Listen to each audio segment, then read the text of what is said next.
Yeah. All right. Doreen, you were the first one on, so you already introduced yourself to Lorenzo and me, but again, briefly for the group. Okay, so I live here in Jersey City, directly across from the World Trade Center and Statue of Liberty to my south. So what else do you want to know about me? I'm not a scientist. I knew people that were in the that died in the World Trade Center, New York, and in Pennsylvania. So I am interested in what you have to say about all this. It's shocking to know our government is so dishonest. Right. It certainly is. Yep. All right. Ray has left the room, so we'll come back to him. Peter, can you unmute yourself and introduce yourself?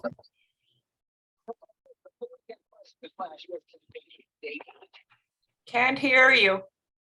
He's still muted, Peter. Can you unmute him, Susan?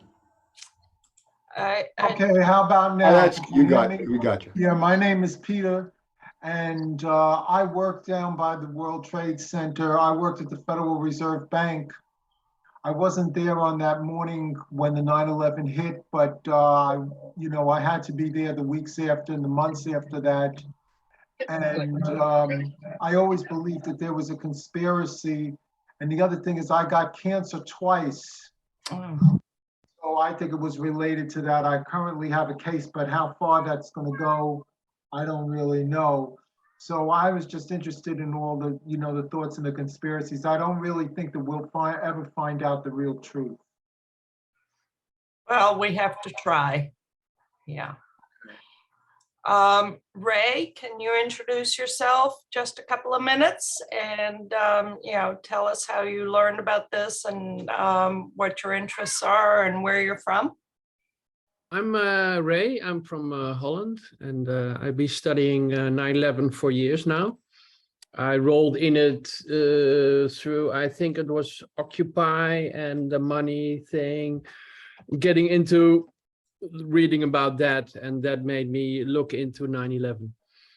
And then I realized that there was a lie, there were lies, and that was where I started looking into the events of 9/11 and really digesting what happened. And that's still the question: is what happened before? Who did it?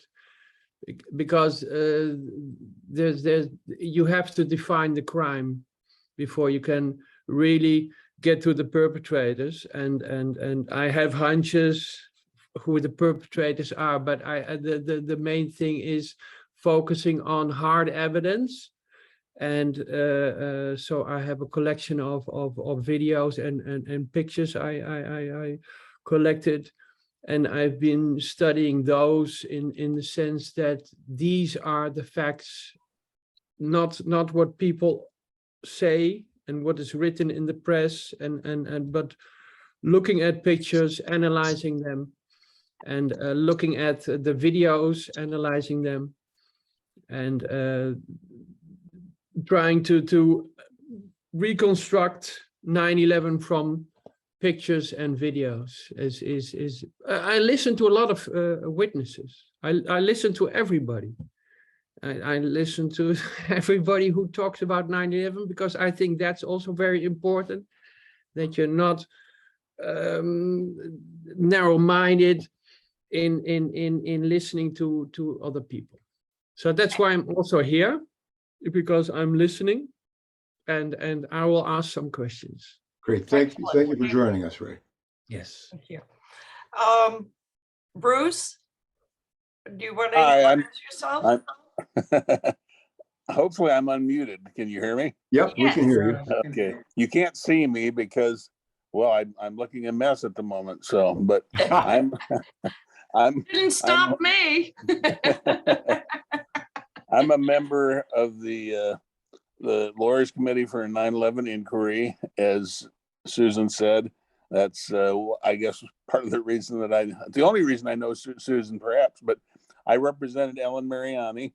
That was my first introduction, I guess, formal introduction to the world of 9/11 truth. She was a widow who lost her husband. He was booked on New flight Hampshire, right? 175. I'm sorry. She lived in New Hampshire, right? She was from New Hampshire, yeah. And her, Yeah, I had correspondence with her. okay, yeah. And that's a long and sordid tale of litigation in Judge Hellerstein's courtroom and in the Court of Appeals in New York. But I'm just here basically to listen. I'm always intrigued with new ideas, and so appreciate the opportunity. I'll probably be mostly passive today, but I may pitch in later. Thank you, Bruce. Nick, you joined the call before I explained what was going on. We're just going around the room, spending only a couple of minutes introducing ourselves. And then we're going to mute everybody and give Lorenzo the floor to do his presentation for 10 to 20 minutes. And then we'll open it up for question and answer. So if you could introduce yourself, tell us where you're from, what your interests are, and how you heard about this call. Well, thank you. Thank you, Susan. Nick Curto. I've been in New York City for 55 years. I'm from New England, Massachusetts. I care very much about this subject. I won't rest until the truth comes out, and I'll do everything in my power to help that along. I have a couple of groups in New York. One of them does relate to this. It's the Disclosure Network New York, and that was originally formed 22 years ago by me and another wonderful person. And we did that because we wanted to know the truth about what the government was saying or not saying about UFO activity. My group has spotted UFOs in numbers. So we know what's going on. We've got photographs and all that, but that does relate to the whole subject of truth. Transparency. Anybody who's holding these big secrets has got it above everybody else. And these are the worst possible people in the world to have those secrets. We're all still in great danger because of that. And that's got to be fought. I'm very much of an advocate for gay rights. I spent a lifetime trying to get gay rights out on the table right now. That group has also been co-opted by people that are using it in very strange ways that the original gay advocates, including me, are absolutely shocked and annoyed that they're doing that. That's a whole other subject. But basically, I'm here. Now, the problem is I've got a big meeting tomorrow, and the engineer is coming to my apartment in 1 hour. So I'm going to have to drop out. My question to you, Susan, is this going to be recorded so I can see the presentation? It is being recorded right now. Oh, I'm sorry. fantastic. All right. Yeah. Okay, so if that could be made available, maybe you could email all of us because. Whoops, lost him. All right. We'll get him back, hopefully. Yeah. He'll come back. He'll come back. Yeah. All right, Al, you're up next. I'm Al Magaletta. I'm the moderator for Boston 9/11 Truth. I've been at this since 2006, where I met Susan and a bunch of other people as part of the truth community. And if you go to our website, boston911truth.org, you'll see all of the activities that we've been involved with over the years.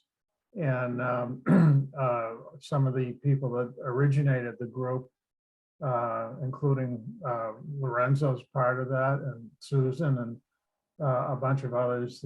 We have our bios up there, so you're welcome to look at it.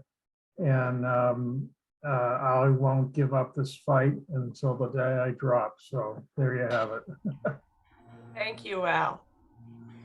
So that being said, I think we'll begin with the presentation. Are you ready? I hope so. Okay, let me do a share screen allow. That's not it. Okay, there you go. And I'm going to mute everyone right now.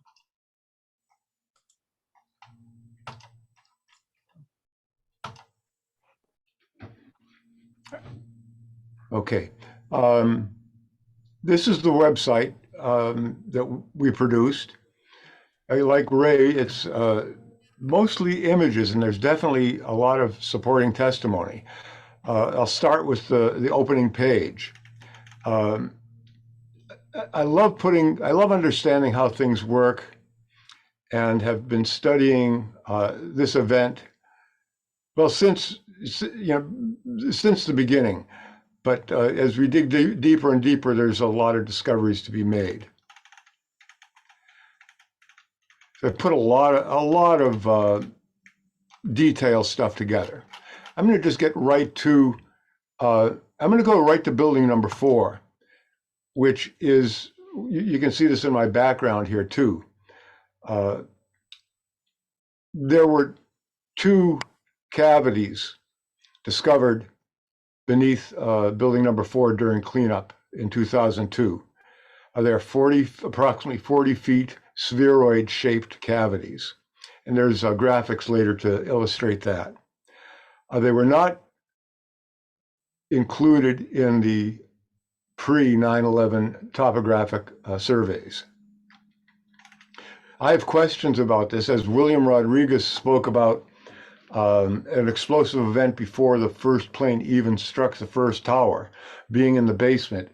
And I will surmise that the event that he spoke of was the first explosion of the day, was located beneath WTC-4. And it was located approximately 20 feet deep in the bedrock. And we'll get into the details of that.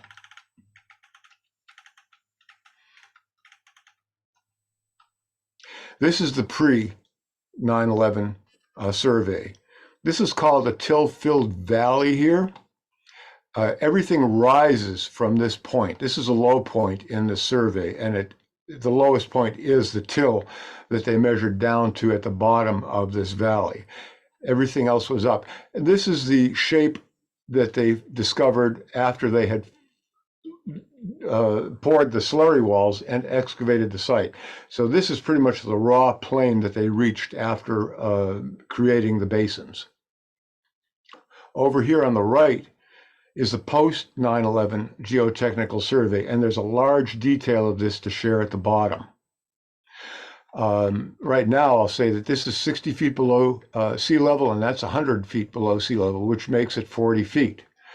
At 80 feet, there's a bulge, a wide place in this cavity. These 2 darker shaded sections are overhangs, or apparently still solid sections of the bedrock that had been solid, other than a few faults in it, like this this valley here, which was a fault in the bedrock. So each one of these cavities is 40 feet below the original plane, the bedrock plane, and approximately 40 feet in diameter. 40 feet from there to there, and approximately 40 feet from there to there, and imply that this is a similar cavity that would be have similar attributes as far as overhangs. The overhangs were chipped away, and we'll see details of the clearing of the site.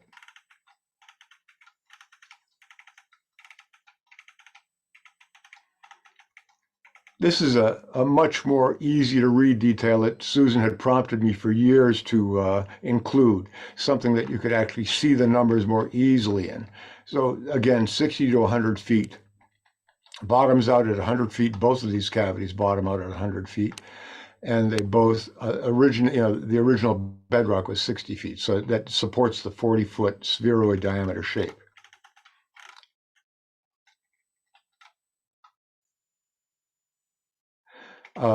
Topographics. Now I'm at a little bit of a loss right now, because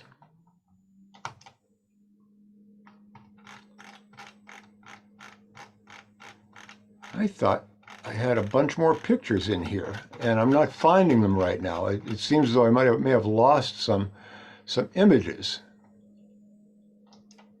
which is a real shame. I did have a bunch. Okay, sorry about that. I did a little adjustment to the site and I didn't, we're okay. I encourage you all to listen to Richard Gage's dissertation on the seismic evidence of the day. It has a lot to do, very much to do with the timing and the magnitude of the events. And we'll talk about how appropriate they are in the destruction of all of the buildings and about what occurred beneath building number 4, because this is a seismic chart of what occurred before the first plane even struck the first tower.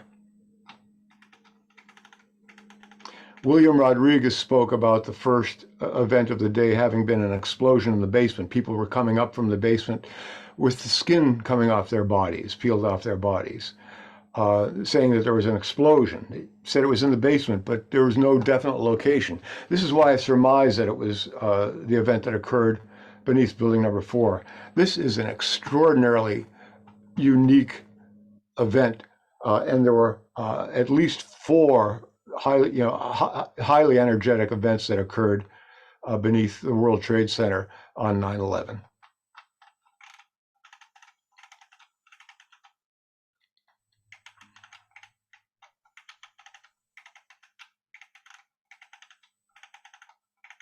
Now this is a sequence of the clean out of building number 4. The reason I'm focusing on building number 4 is because it's the most stunning evidence that we have is the fact that this bedrock had been altered somewhere between when the World Trade Center was constructed and post 9/11.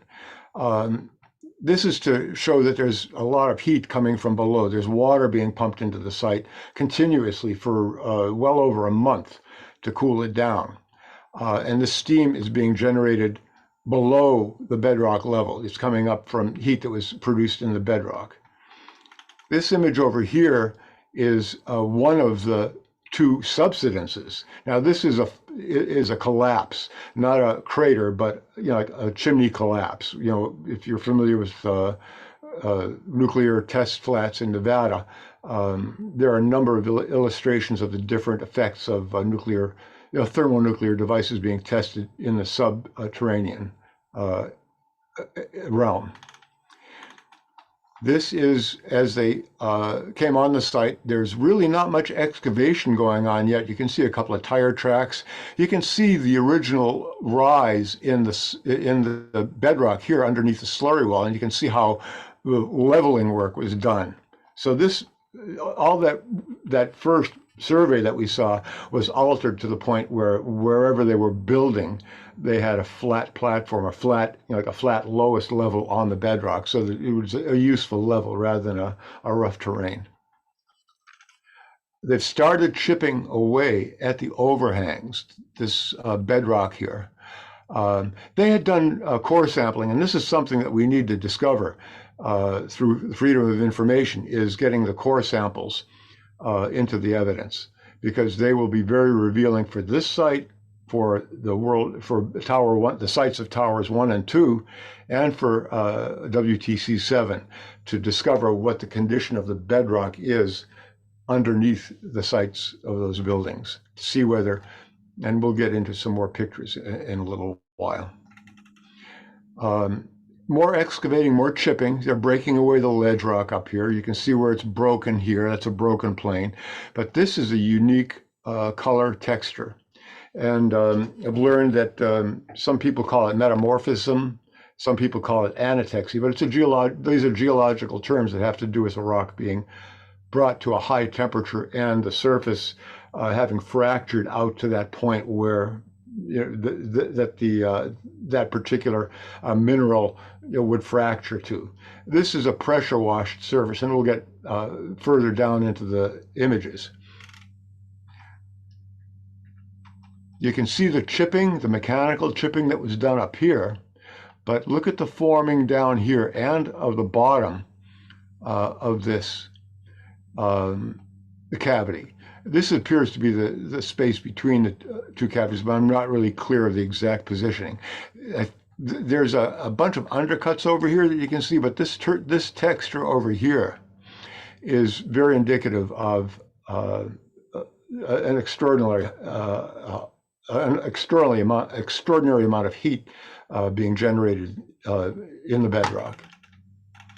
These are details. I believe that this is one of the pictures that I first came upon. It could be this illustration here, but that's building number 7, the new building number 7. They actually had planned and had the building constructed before they completed the clean out of the main WTC site. This building was standing at the end of 2002. Another picture of the new WTC 7. I thank Chris Joya for informing me. We did a call 2 or 3 years ago regarding this, and I said, "What is that building?" He said, "It's a new building. It's a new WTC 7." I said, "Holy smokes!"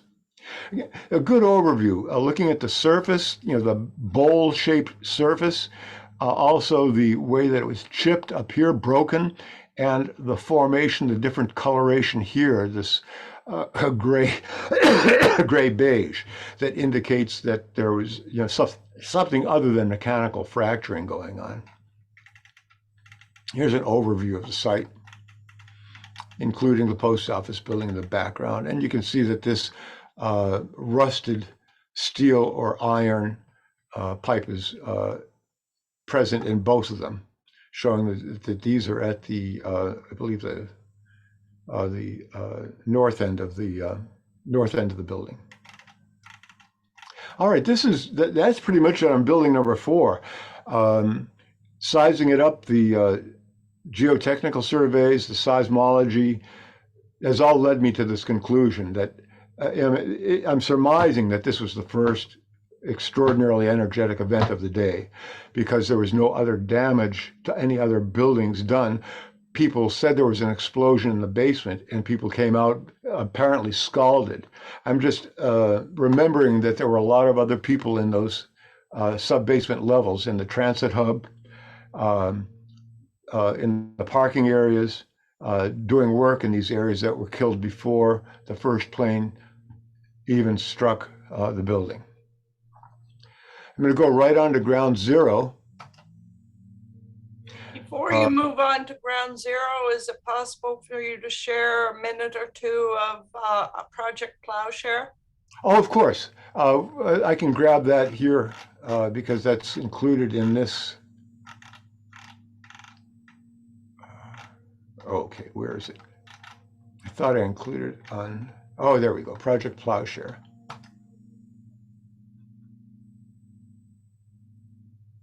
This $79 headlamp is taking the world by storm.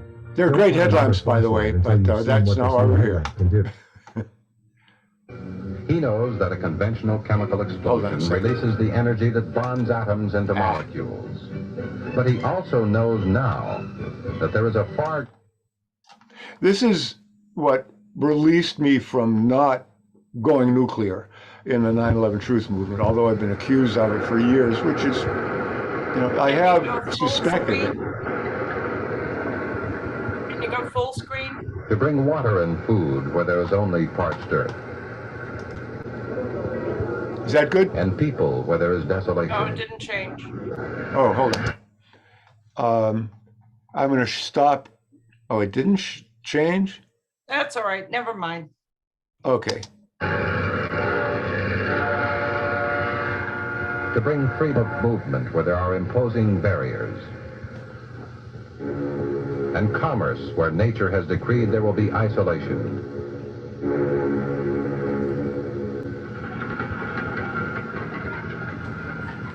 To bring forth a wealth of materials where there are vast untapped resources. And a wealth of knowledge where there is uncertainty. To perform a multitude of peaceful tasks for the betterment of mankind, man is exploring a source of enormous, potentially useful energy, the nuclear explosion.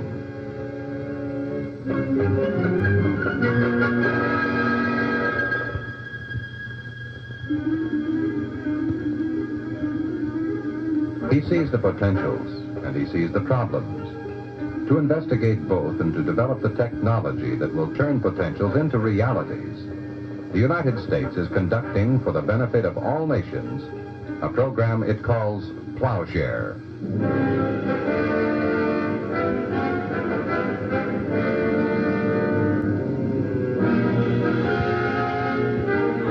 For some reason, the screen we're seeing is frozen. So why don't we skip it? All right, well, let me just speak for a second. We'll take a look at this and imagine that, getting onto ground zero again, imagine that this occurred beneath each of the Twin Towers. Let me see if it starts playing again, Susie. Okay, but I don't want to spend more than a couple of minutes on this one. Okay, I'll cut it out if it 28 doesn't minutes play. long. Is it moving? Today, this No. scene of preparation. Okay, now we'll cut this out for now. I'm going to stop sharing the screen. All right. I'm going to reshare the screen so I can have other stuff up here or create other stuff. Oh, can I also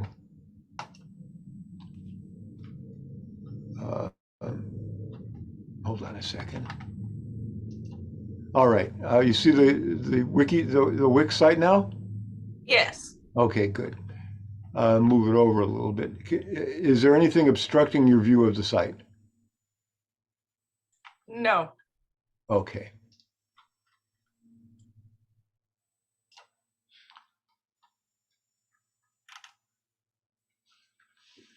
The formation of a subsidence, this is a subsidence crater, the cursor is running over here, I believe was the goal of the people that designed this. The subsidence. Let me go back to the beginning of this so I can do it in order. These are the locations of the North and the South Tower. There's what appears to be a subsidence over here, and we'll see in another view that there's an excavator over there and also a pumper pumping water into it. This is on February 22nd. So September, October, November, December, January, 5 months. 5 months after 9/11, when the site had been cooled down considerably. This is the location of the North Tower. And also notice here there's a much larger apparent diameter subsidence over here. Again, this is a subsidence inside the red line. And this, you notice that there's planking over here, which is probably to help stabilize the surface as there's a lot of traffic coming in, removing material from the site. But imagine that this would follow around in a circle similar to where my cursor is going now. This location here is beneath the South Tower, and there's a detail that we'll look at. I'll be able to answer questions on, but there's what is called a deep hole in the damage reports. There are 2 damage reports. At the south end of the site, just under Church Street, I believe, is something designated as a deep hole that was not there before. Excuse me, that was Liberty Street, by the way. Church Street is over here. See this deep hole in that greened area? Also notice that gone is the key. WTC1 and WTC2 are essentially non-existent. There was, the wreckage, of course, the steel that landed in the cavity was still there, but there was pretty much no solid structure there anymore. What could have completely destroyed the towers all the way down to the bedrock we're leading to that. Again, collapsed or heavily damaged. So, there's different opinions on the degree of damage. Now, I came up a few months ago with an illustration, an animation that it was able to produce into a GIF or GIF or whatever, however it's pronounced. An artist's rendering of what possibly occurred beneath each of the towers between 10 and 15 seconds before the collapse. And that's when those seismic events occurred, by the way, somewhere around 12 seconds before the collapse of each one of the towers. And we're talking about the collapse of the core, because subsequent to the core collapsing, the top of the towers was systemically and sequentially blown away from the core as there were explosives planted in the core. The core had been probably compromised earlier in the day, but I don't want to get too much into speculation about the timing of everything. The timing that's most important to me right now is the subterranean event that created a subsidence that the core could fall into, thereby pre-stressing the floor, the core to perimeter column trusses. They're weakening the connections between the core of the building and the perimeter of the building, so that when the explosive top-down destruction of the buildings commenced, it would indeed be able to dismember the building. My theory is that if this did not occur before the explosive top-down dismemberment, the windows would have blown out, and there may have been some destruction, but the windows covered a lot of the area, and the pressure created by the explosives in the core, the first route of pressure always goes to low, and if those small diaphragm windows could blow out, you'd probably have more glass flying a greater distance, and possibly the steel columns would have been blown away from the building. But this is looking at it from a purely mechanical point at this point, and what to do in order to ensure that you did get the dismemberment of the building. So the core falls, and just as you see the core start to fall, the explosions at the top start. This is an illustration of an animation of that moment when the subsidence is formed, the core falls, creating stress on all these fasteners between the core and the perimeter columns. And at that point there, when you see the antenna drop, then you see the large puffs coming out, not just the puffs of smoke, but you see the explosive puffing, puffing going on. And of course, the dismemberment of these massive multi-ton steel sections of the perimeter column structure. Project Plowshare. I encourage you all to check out Project Plowshare. I will include a link to this website so that you can come back and look at it. Edward Teller speaks on this as being a really viable technology. Let me just play this. I'll let you come back to the site or ask questions. Excuse me. Okay, in this image here, this was earlier. I don't have the date on this, but you can still see that there's steam rising from the site. That's a blue pumper there, and that is an excavator starting to work on the site. I don't believe they ever dug any deeper. They removed the steel that was embedded in these subsidences. You heard the firemen talking about the red hot steel being pulled out with, molten steel running down the channel rails. That would have been steel that was pulled out. You could see the excavators and claws pulling the steel that had red hot ends on it, which is an indicator, again, an indicator of extraordinarily high temperatures. And we get into this again. Notice in the earlier seismic diagrams that we showed, there were only multiples of 10.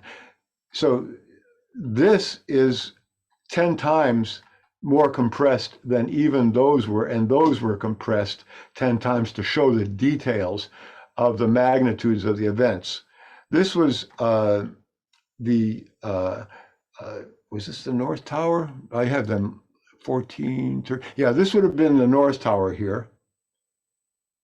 No, this would have been the South Tower. Sorry about that, because it's a lesser event than the North Tower. This one here was a 2.3. This was a 2.1 on the seismograph. Again, I will put down the link to this site so that you can listen to Richard's presentation on the seismology and how it is so relevant to everything that we're talking about here. All right. Again, I just want to go back to the beginning. See the people standing around there and climbing down into the hole, into the subsidence. And again, this is the deep hole found at the south end. I want to look at one more detail. I'm going back to WTC4 to look at one detail. Remember that deep hole? And after this, I'll open up for questions. I've already gone on long enough with this. Okay. This is fascinating. This would be where the deep hole is over here. That's to the south end of the South Tower. And this is, again, looking at the size, at the geotechnical survey, look at the detail right at the corner of Liberty Street, not Church, but inside between the east and the west bathtubs. This is right inside of Liberty Street. I'm going to go back to the pre 9/11. That would be right in this area right here. This is, I mean, everything about these two diagrams, the difference between this here at the corner of Liberty and this here is just so much that just does not make any sense at all unless you understand that, yeah, essentially what I've been talking about here. This is just it was unacceptable to me. I just could not say that there was nothing else that happened on this day. So yeah, deep curiosity, deep desire to understand how things work, and a deep feeling of connection and involvement with 9/11, have all led me to never be able to let go of this. I thought I was going to retire last month, but it didn't happen. All right, I'm off. And I'll be glad to answer any questions, go through any parts of this site. And I'll remember to put the link to the site in the chat. Thank you, Susan. Thank everybody for being here. Thank you very much, Lorenzo. Can you stop share screen so that I can see everybody? Because I'm back. Okay, great. I didn't want to unmute everybody all at once because I know how these things go. People have a tendency to start arguing with one another, and I'd like to give each one of you the floor. So if you could raise your hand if you have a question or a comment. Okay, 2 participants raised their hands. Ray, okay, I'm going to ask you to, I'm going to unmute you. And you shared a screen in the chat, but I wasn't able to open it up. So if you can, I've enabled share screen. If you could bring that up. I don't know how to do it. I would usually post pictures in the chat if it's related. But I wanted to if it's possible to open the first one. It's about the seismic records which were made during the attack and the buildings coming down, because it's very fascinating to look at. Actually, can we open that one, or is it? Can I open it? But you should be able to open it there, right in the middle of your screen, Ray. At the bottom, there's a green share screen up arrow that should allow you to select the screen that you want to share. And then you would, if you have the same application. But can I open something in a chat? I don't think so. I haven't been able to open share screens in a chat. I know Jean La Rotunda can do it, so I'm wondering if it's a Mac thing. I don't have a Mac. Okay, but if you click on it, it comes up. Can you click on it? When I click on it, I just see your files, like in a computer folder. Yeah, but you're not looking into my computer now, honey. I hope not. Ray, That's all I if you see. have I posted something, but I can explain it without the pictures, because Okay. on the day of 9/11, seismic records were made of what happened in New York. And the first two are from the actual attacks. The planes crashed into the buildings, and these resulted in seismic records. Does this help? Yeah, but then one up. But this is very interesting, because this piece was written by somebody who did. You can look it up on the internet, but it was done by somebody who later wrote a report about the seismic records made, and his wife was in New York, and he writes about his wife, what she went through, and this line is very interesting. As I learned later, my wife was in her glassed-in office at the federal court when the plane hit. At around 8:45, her building trembled. Another construction crane accident, she figured, just after 9, a much larger impact traveled through the floor and up into her bones of her feet. Her big windows overlooked Duane Street and beyond, both far in and far out again. But they did not break, like they were made of jello, she later said. And I think that's really remarkable, because there's in this description from a seismologist. It's called seismologist. Seismologist. Okay, a seismologist. He picks out the details of this wave traveling through the ground, but also the wave traveling through the air. Yeah. And there's an air burst. There's a pressure wave, and the second one is the location. If you see her location, I made a map pinpointing where she was in relation to where the Twin Towers stood. And it's because I looked up Duane Street, and I looked up where she actually worked, but I'm not seeing that one. But it's quite a distance, and that's what she also describes, that she first felt it through her feet, and then she saw her windows. She was working in a federal building. That's the red point. And then you see in the left-hand side down, you see the WTC remembrance pools. Mm-hmm. So you kind of get the where she was way beyond where the actual attacks took place. Right. Wow. And that's remarkable. But then you have this seismologist.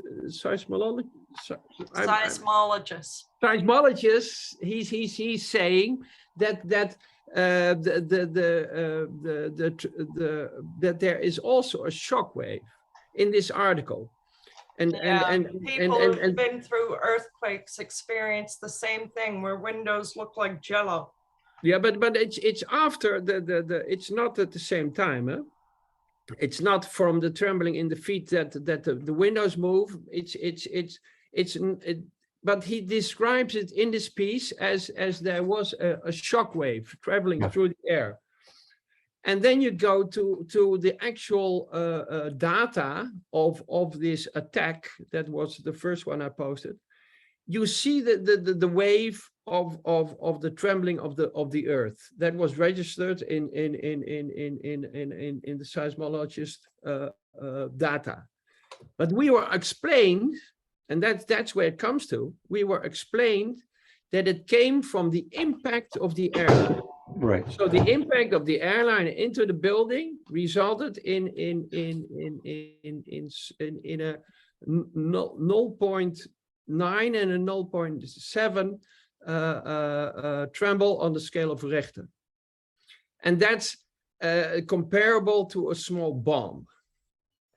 Now, They say it in their words. It's comparable, but it's the explanation the government gives, and that's really strange, is that you have a tower, and the plane impact, so the kinetic energy of that plane, moved through the Earth and caused a seismologic description of 0.7 and 0.9. Yeah. These are the plane impacts, they say. Right.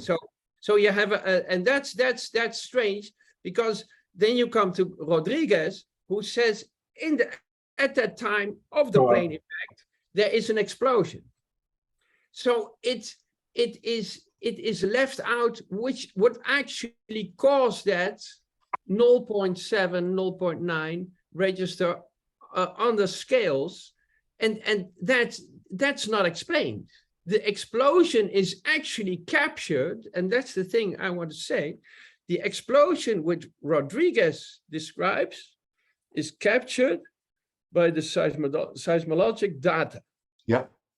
And it's not a plane impact, because the plane impact is only a kinetic energy, and comparable to the mass of the steel tower it dissipates very fast.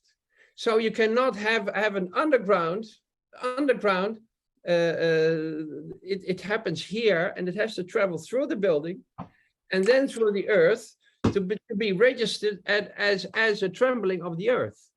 And so we were made to believe that it was the plane impact that caused a 0.9 and a 0.7 on the scale of Richter. That's a lot. That's not nothing, because and the explosion not only caused a trembling in the Earth, it also caused a shock wave that his wife saw the window pane of her office like jello. And that's the thing, that we're not looking actually at what happened there. We were told it was only a plane. And that's the thing that I think is missing out of a lot of the picture from what happened there, that explosion, what happened when the plane hit that thing, was massive. It was incredibly powerful. And if you look at the videos, and if you listen to the videos, and you listen to Rodriguez, you listen to the firefighters who came into the 9/11 in the lobby from WTC1, it's the massive amount of destruction which was caused before the towers came down, and it's left out of the picture. Thank you, Ray. And I do want to give other people a chance. Yes. I'm sorry to. No, I fine. Very much appreciate this, but I do want to give other people a chance. Lorenzo, do you have a response for Ray? Yes.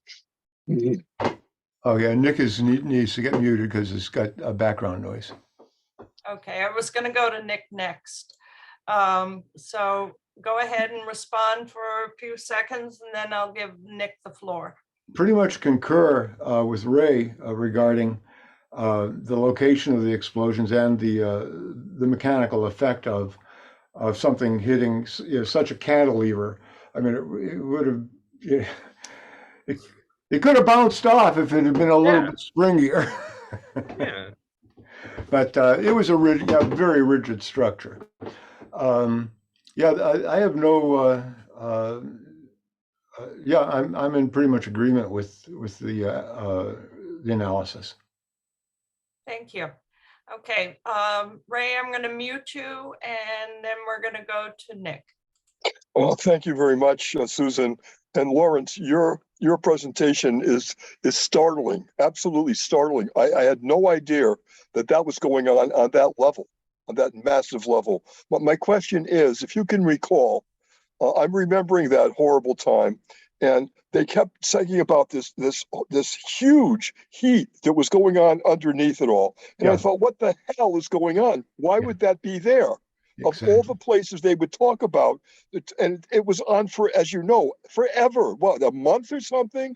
And as far as I know, nobody in the news was really addressing that in any scientific way. I was thinking, what the heck is going on here? Did they ever focus on that or give us any real information? No, it was a talking point, but nobody ever asked about it. There you go. See, yeah. And I always was very bothered by that. I was too, which is why I dug as deeply as I have over the years. Well, I just wanted to thank you because you're really, for the first time, putting light on something that really bothered me.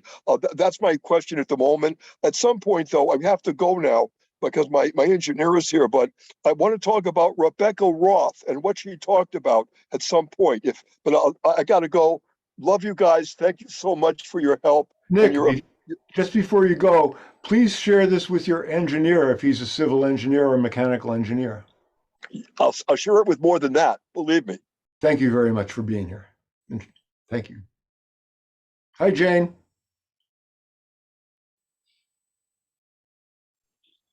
I thought it was 5 o'clock my time, 6 o'clock your time. I'm sorry. Thank you for joining us. Yeah. Susan, you're muted. Susan, you're muted now. Thank you. Jane, we're in the, Lorenzo already finished his presentation.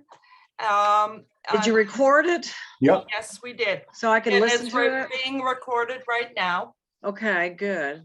We're in the Good. question and answer period, and to keep everything civil and organized, I'm muting everybody.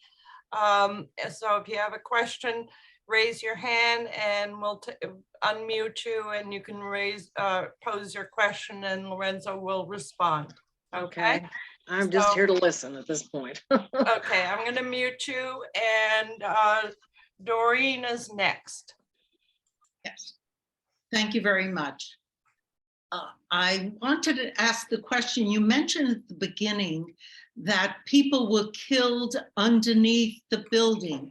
Were they murdered or was the explosives that went off killed them?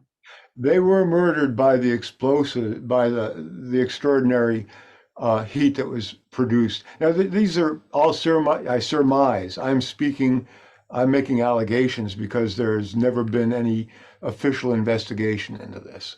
So everything that I say, you have to take as a very strong and fairly well-educated opinion. And who are these people that were down there? People that would have been in the subways, in the cars, people that would have been in the sub-basement levels, if there was parking or other work going on down there at that time. So anybody that was in, I mean, there was that one report by William Rodriguez, at least one report, I believe there were at least 2 or 3 others regarding people that came up from the basement through from the elevators, came out of the elevators with the skin peeling off their bodies. And again, I surmise that was a scalding of very high pressure and high temperature steam that was produced by the events that occurred deep in the bedrock beneath. Now, right now, we're talking about building number 4, the building that's in the picture behind me. This is these are the cavities that were discovered beneath building. I'm pointing and nobody can see me. These are the cavities that were discovered beneath building number 4. And just one other brief question, which you didn't mention, but the first, when the plane hit the first tower, people ran up to the roof. And I was always wondering, why didn't they come? The helicopters are right over there. There's many helicopters in this. Why didn't they rescue them? Why was there nobody who was allowed to fly over it? What do you think I would think it didn't go down yet, it just hit it. Yeah. I can't think of any reason other than they were not equipped to handle that type of rescue. It would require, rappelling or equipment that could, they can't just land on the top of the building. So it would have required some way of connecting with the people, and they didn't have rescue equipment there at that time. It was news helicopters and police helicopters. Police helicopters may have that type of equipment, but I can't speak to that other than this opinion. Thank you very much. Thank you. Thank you. Anybody else have a question? No. Jane, since you joined us late, can you please introduce yourself? So I had one question before. Oh, I'm sorry, I didn't see your hand, Al.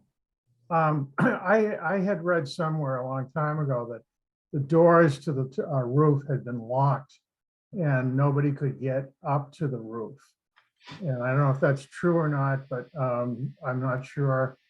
But that was somewhere stated in some presentation that I saw, and that would be the answer as to why they weren't able to save anybody on the rooftops. Again, I can't really speak to that, but having equipment to do the rescue, and nobody was looking at a rescue operation that day. During the first short period of time, it may have been possible for helicopters to come up near the building with ways of rescuing, but again, I really have no opinion on that, Al. Thank you. Okay, so Jane, before we started the presentation, everybody went around the room and introduced themselves and how they heard about the call and what their interests are and background. So since you missed that part, why don't you do that now? Okay, I'm Jane Clark. I'm an attorney in Texas, and I'm one of the founding members of the Lawyers Committee for 9/11. Mick and I incorporated back in 2015, the Lawyers Committee, and went from there. And I've been, interestingly enough, because you're studying government all the time, when you see these things, I've been studying the JFK assassination for 40 years. And you just see similar patterns of how the intelligence works, really, whether it's foreign or otherwise. And this is a really good professional job, I thought. Oh, yeah. Much better than JFK, frankly. But I don't know. That doesn't mean that the Lawyers Committee has taken a position on who's done it, because we certainly don't want to get sued for defamation and lose everything we got. You know, it's my personal opinion that Israel, United States, and Saudi were involved in this. That's my personal opinion. Can I prove that? Not really. You know, it's a big job. I mean, we have these small groups that are looking into 9/11, and sometimes it can make you tremble when you think about who you're against. Yeah. Yeah. So. For sure.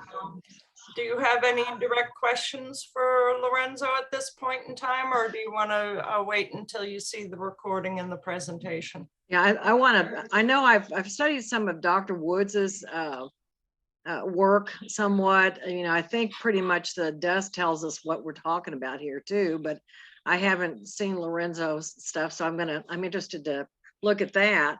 But I think that our Lawyers Committee is open to any possibility. I mean, we're not closed-minded about anything, but we're looking more at the dust, saying, well, we've got nanothermite that's been proven by chemists there already. So let's see what else we got. It doesn't mean you can't have a combination of things going on. Right, absolutely concur. And we have, I know one of the, some of the firefighters have, it's very sad to me, they've been dying. There's over 1,000 have died after 9/11 already, if not more by now. And they're dying for a reason, and it has to do with the exposure to what they were dealing with when they were down there. Simple as that. Simple as that, you know. Lorenzo, you want to address thermite and Judy Woods? I would love to have a conversation with people who have studied Judy Woods and give her a presentation, and like a side-by-side thing, let her thing run and then have the audio shut off, and then I would explain in fifth grade general science terms what it is that I'm seeing. Mhm. I do not subscribe to her point of view at all. I think she's got some great pictures Yep. in her book, which is Oh, helpful absolutely. to always have. Yeah, I love But those pictures. yeah, but you know, who killed Kennedy? Well, if you blame everybody, you'll never find out. So Well, let's just keep her, confusing the whole matter. That's what defense attorneys have done to us for years, yeah, I is agree. confuse the judge so much that they just give up. So That's what yeah, that's what happens. that's pretty much the way I feel about the work that Judy Woods has presented. It's a red herring. There are a lot of people that want to latch onto the. I think it's really a lot of far out stuff. The stuff that I've been presenting is founded in available technologies. I would love to give this presentation to you and any other interested member at the Lawyers Committee Okay. with Susan as an exclusive presentation at some point, so I could, go through question and answer about each of the items. I agree. That'd be great. Speaking of lawyers committee, you want to mention David Meiswinkle's role in your Oh, research? sure. This is wild. David Meiswinkle, I had studied the topographic report years ago, probably around 2012 or 13. I had read the report, but there were a couple of illustrations in the report that I had not looked at. And Which report is this? the geological survey, the Oh, okay. Cheryl Moss and Charles Mergurian. I still have the address and everything up on my. Okay, David Meiswinkle. David, where are these holes? Do you know anybody that might know where these holes are in an email?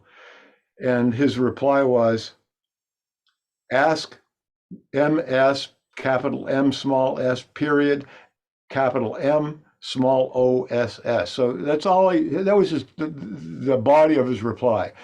Contact Ms. Moss.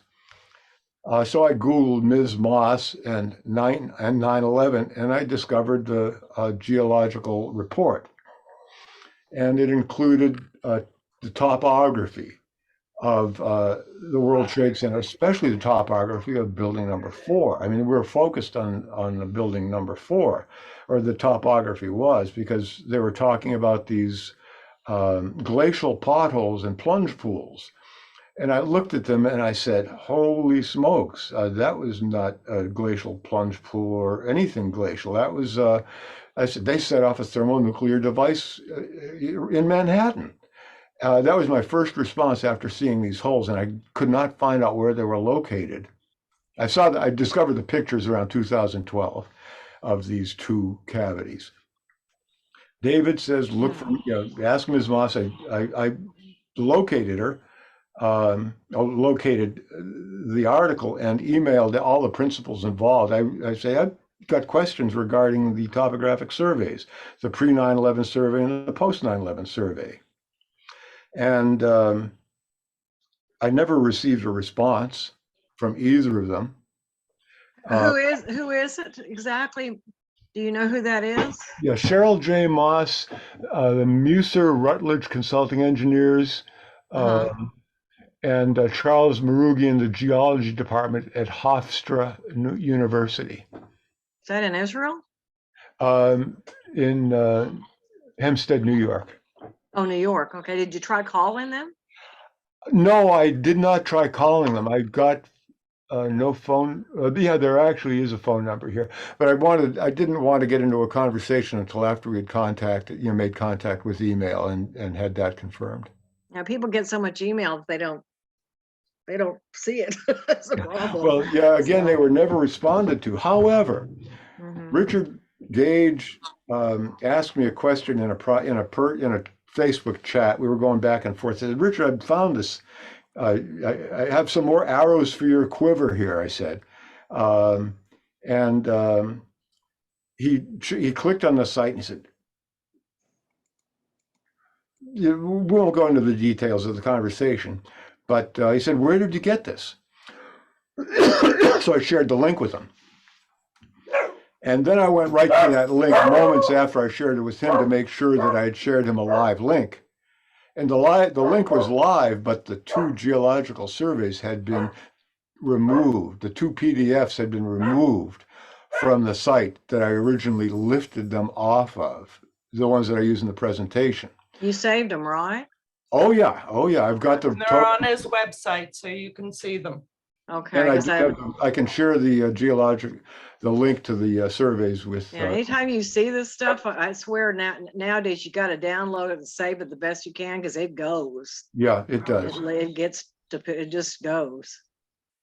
So that was when I finally discovered the location, and I put together. Susan will attest to that time in my life. I'll give the floor to Susan for a minute. Your blood pressure went through the roof.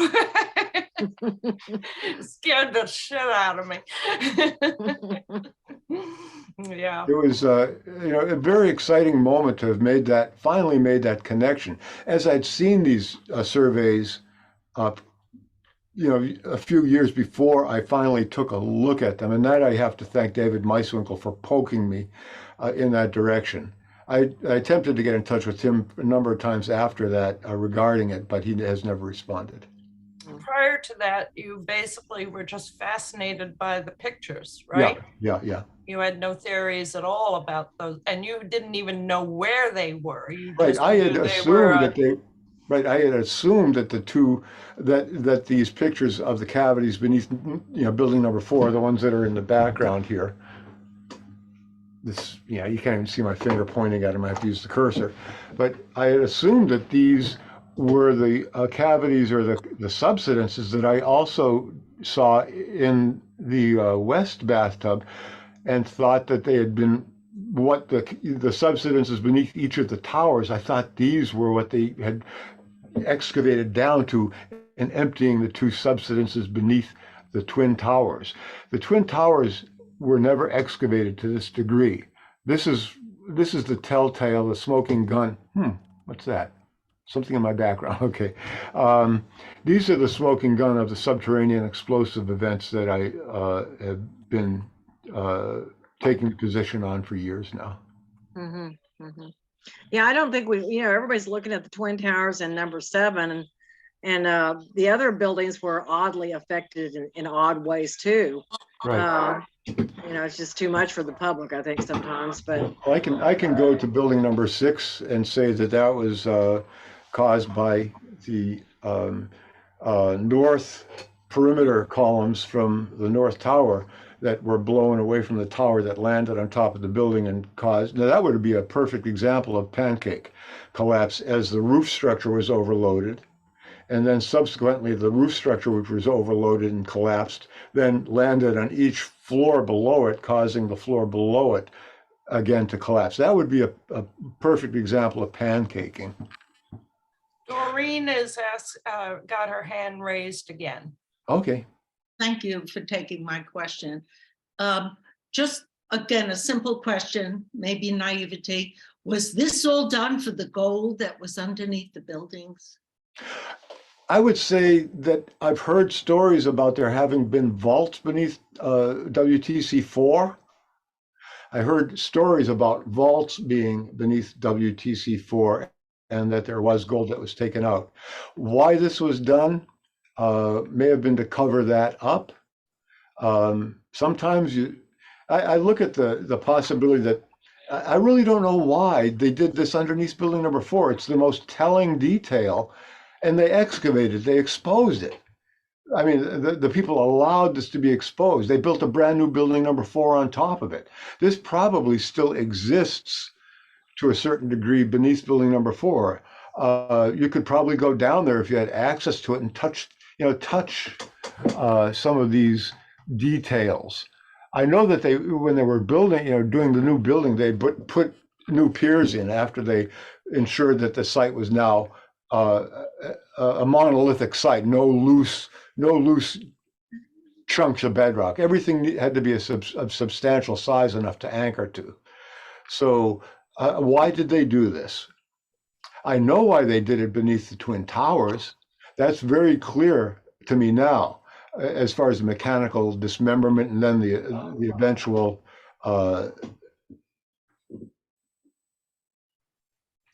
displacement by explosives from the top down. Bruce is up at the top left now. Things, a couple of things moved around here. What happened? Okay, now. Could just be like multiple motives for these things. I think there's Oh, multiple yeah. motives. Oh, this was the perfect storm. You had the people in the White House that could allow access to the air. You had the people that owned the World Trade Center that could allow access to the complex for everything that needed to be done. And you had people that were interested and had money that could fund all of these activities. I'm much interested in what they did, how they did it, not who they are, as much, because I, like Ray said, I totally concur with Ray. In order to understand the crime, you have to understand the criminals and how what they did, how they did it. Having access to the devices that were capable of doing that sort of destruction, from high explosives, proprietary incendiaries like thermite, the nanothermite, and again, getting back to Project Plowshare. I shared the link to 9/11 synthesis in chat. Highly recommend going to that, and especially looking at Project Plowshare, which is the last point of discovery that I made that allowed me to, in this community, go full nuclear and be accused of being a nuker and saying, yeah, I'm a nuker now. I'm no longer just sheltering myself with this umbrella called, extraordinarily energetic events. I had to, with the advent of the discovery of Project Plowshare, I said, yeah, it sure fits the bill. This is the tool for the job. All right. I guess everyone's heard about that, so I just need to wait for the recording, right? Because I don't know what Project Plowshare is. Well, you can also go to the website. I would recommend that, Jane. It's just to surmise, Project Plowshare was a project in the 70s, late 70s. It was in the 50s, the 40s and the 50s. Oh, okay.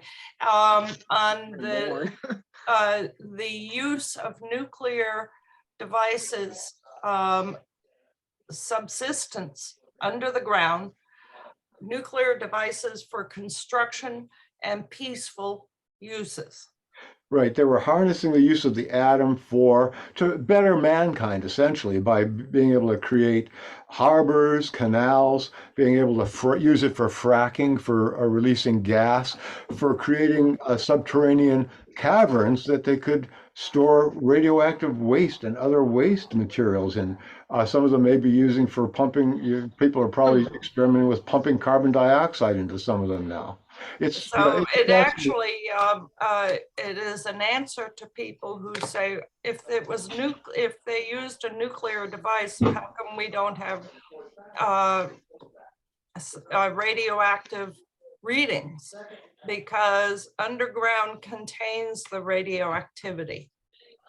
Right, and the type of devices that would be selected for this type of work would be neutron devices, and there are some artifacts after the fact. Most of the radiation is contained underground. Neutron devices have a very, very limited use, but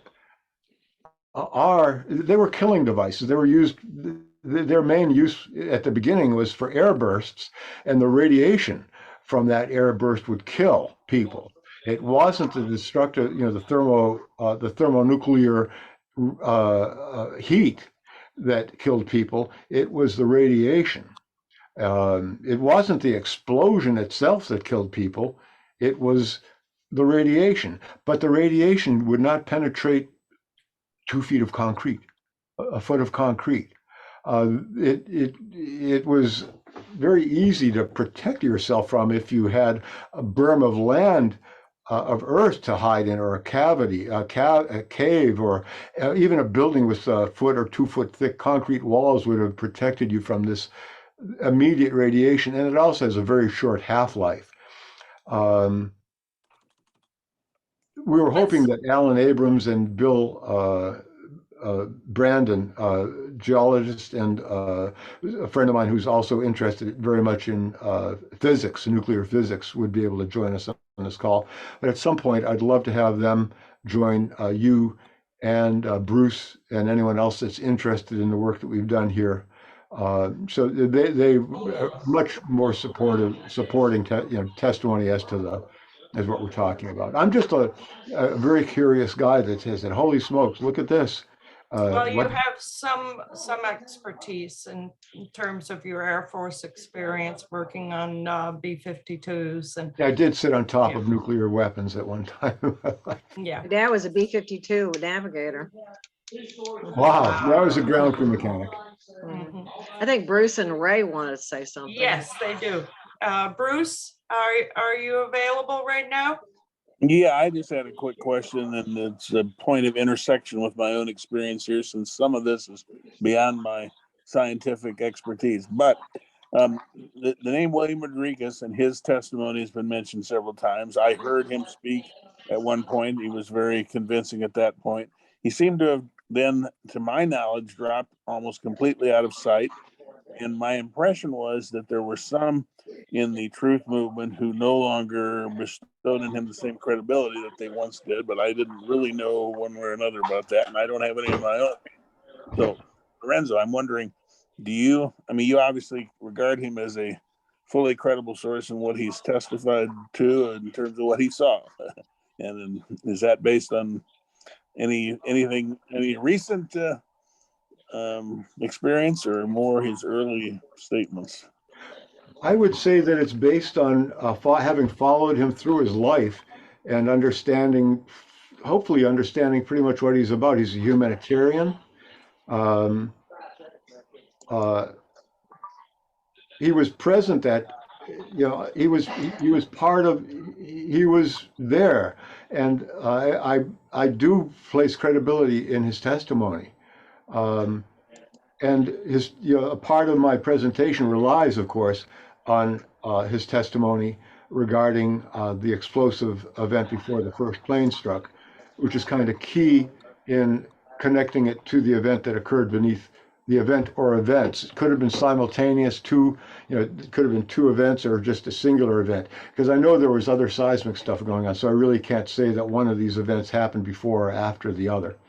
But yes, I do place credibility in his testimony. Have you been in direct communication with him? I've chatted, he's joined the website. I have not talked with him in person yet. Okay, so But you don't know him personally at all? No, I don't know him personally yet. I mean, is he still doing any presentations? Is he outside of the U.S. for his safety, or what? So one point I thought he was, but for whatever reason, he is a public figure. He does presentations. I can't tell you that he is currently doing them, but within the past 2 or 3 years, I believe that he has shared stuff, not necessarily about 9/11, but because of his notoriety, he has been called upon by different groups to present. I see. Okay. To me, he was kind of like another Christopher Boleyn figure who's completely dropped off the stage, at least as far to my knowledge. And I don't know if anybody who's been in touch with him. But I think Christopher Boleyn is still active. Yeah. Well, not in the Facebook group that I was part of. That's for sure. He's been deplatformed, but he has an email list. Oh, all right. Well, Had be interested in being on that. He lives in In Sweden, yeah. Yeah, but he had completely dropped out of sight as far as I was. Anyway, I'm getting off track. Oh, that's okay. Yeah, the work that I do has nothing to do with geopolitics. It only deals with the forensics images, images like this, which I believe are very telling. The images of the seismic events of the day, and their timing is crucial, and the explosive destruction of the towers, the images of the core actually going down prior to the explosive top down, which lends credibility to the theory that there were extraordinarily energetic events beneath each of the towers moments before the cores collapsed into them. And then, I've got one. I have a video that I'd like to share, Susan, while we're here. Okay, well, And I'm going to have to drop out. It was nice being part of this, and I appreciate thank it you, very much, Bruce. Lorenzo and Susan. Thank you very much for being here, Bruce. And I'm hoping that I have an opportunity to present this in a little more exclusive, and to a more exclusive audience, and probably just more answer questions. Which is why it'd be really great if anybody that's interested could visit the website just to get a preview of what it is that we'll be looking at. Take a good look at it. Get into some of the articles so we don't spend so much time looking at trying to share Project Plowshare on a screen share and stuff like that. Thanks again. Thank you. Thank you. And Hey, again, Bruce. just to reiterate, this is being recorded and I will share it with everyone I contacted, so they can take a look at it. Ray has his hand up again. Okay. I can't hear him though. He's on mute. Unmute. Yes, now? Okay. I think so. You can hear me? Yep, Yeah. we can hear you now, Ray. Okay. We know each other from the long Facebook. Yeah, we have a long association. We have a long history. Yes, we And do. and I think that the part of your work which I find interesting has to do with your vision on the plains, and that the white smoke, you call it peat, Willie Willie Pete. Okay, but there's something in your presentation which I find fascinating, because but now you went into the what you find interesting in the ground, but what I find interesting in the plains is that you actually say something more is happening there than only a plane crash. And this what do you call it, Pete Valley? The Willie Pete? It's white phosphorus. White phosphorus. Yeah. The white phosphorus used in the explosion, and that's what I find interesting, because you say there is a plane, and that's where we all think that there were planes used, but there was something in this plane crash which where white phosphorus was used. Yes. That was in your and what happens if you use white phosphorus in an environment of jet fuel? What happens then? Because I think that's it's very interesting that what you say is actually an observant of the white dust coming out of this explosion. It's visible in the explosion of the jet fuel, but it's there. But have you ever thought about combining these two, the phosphorus and the jet fuel? Because I think then you have an ignition of jet fuel, which is much more powerful than only jet fuel. Screen share coming right up. Yeah, but okay. That's okay. And I'll point it out. Yeah.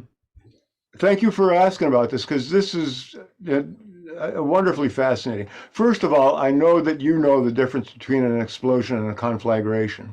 Yes. So I will rate this as a conflagration rather than an explosion. Yeah.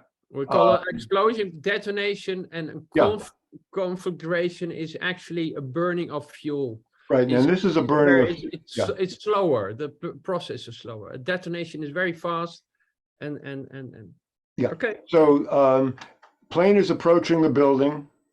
The aircraft crashes into the building. The thing that we're not seeing now, and it's in this website, there are links to the number of videos of the aircraft, of many angles of the aircraft approaching the second tower. There's one video of the first tower, but they all each one of these videos features a flash just prior to the aircraft striking the building. And I surmise that that flash was a white phosphorus projectile or rocket that was released just a moment before the plane struck the building. So we have white phosphorus, which is a very, very effective incendiary and smokescreen producer. I mean, this is one of the indicators, is all the stuff that's coming down around the tower, this shroud, you can see it falling down, is probably an artifact of, see these white glowing things? Fragments of the white phosphorus rocket that struck the tower. So getting deeper into it, I said, why would they use white phosphorus? Do they need that? There's a website called skybrary.com, and it talks about what is necessary for a post-crash fire in jet aircraft. And it's like well over 400 degrees Fahrenheit, a temperature has to be reached for kerosene, JP1, JP2 modified, less prone to burning. So there are jet fuels that actually, they do not explode. Like you said, they can be set to fire, but it takes a lot of energy to create a fire, and the conditions for that ignition were not present on 9/11. It was a September morning. It was very mild out. It was relatively dry, pretty clear sky, as you can see. So the conditions for the ignition, or the desired dramatic Hollywood-style fireball that would burn this event into the memories of everybody that sees it, were not present. So the people that designed this had the forethought to include an incendiary to ensure the ignition. Again, this is... But you call it the ignition, but I find it fascinating, because what you're saying has a lot of truth in it, but do you realize the truth that is in it? Because if an incendiary is actuated in a jet fuel rich environment, it goes on, it takes a reaction with the jet fuel. Yeah. And if you think about it, it's not the ignition, it's a kind of it makes it bigger. It's because plane crashes are actually very silent. It's very, the combustion of jet fuel is very silent. Yeah. It's not a big bang. Well, that big bang that we heard sounded to me like a metal on metal, not an explosion, but a crunching. Yeah, I did not hear any explosion. In all of the videos that I've had audio for relating to the plane crashes, you could hear something that sounded like a bus running. I have it keyed up in the chat. It's from a distance, and yeah. the plane crash and it's only 1 minute. Yeah. But if you can open that, we can listen together, and we can listen to the sound of 9/11, because I think that's really important, that we're not making up stories, but we're listening to that day. And that's why I find the videos and the photographs of the day very important, because if you I do too, Ray. Susan, what do you think about that? Well, he said he's got something shared in the chat, which I can't seem to share these screens from the chat. Lawrence just... Okay, let's see if, I'm going to stop sharing this for now and see if I can find that. And also I noticed Jane has something in the chat, which I can't seem to share either. What's going on? I never seem to be able to share any screenshots that are shared in the chat. Lawrence just could. Yeah. Yeah. So which one is this? 49 kilobytes. No, it's one. It's plane hits is labeled 9/11 plane hit. Okay. WDC MP4. Okay, I'm going to see if I can get this up. See if it's click to open. I just did click. It didn't open. Come on. Not opening. Oh, here we go. Okay. I'm not seeing it, but we can listen. I'll put it up in a second. Hold on a second. I'm gonna pause it first if I can. I can't pause it. We only have to listen, Lawrence. We only have to listen. I know, but I just wanted to make sure that I had it from the beginning. Okay, but we can listen. If you just play the audio, it's only it's really amazing. If you listen to 9/11, the what happened. There we go. We got it. Yeah.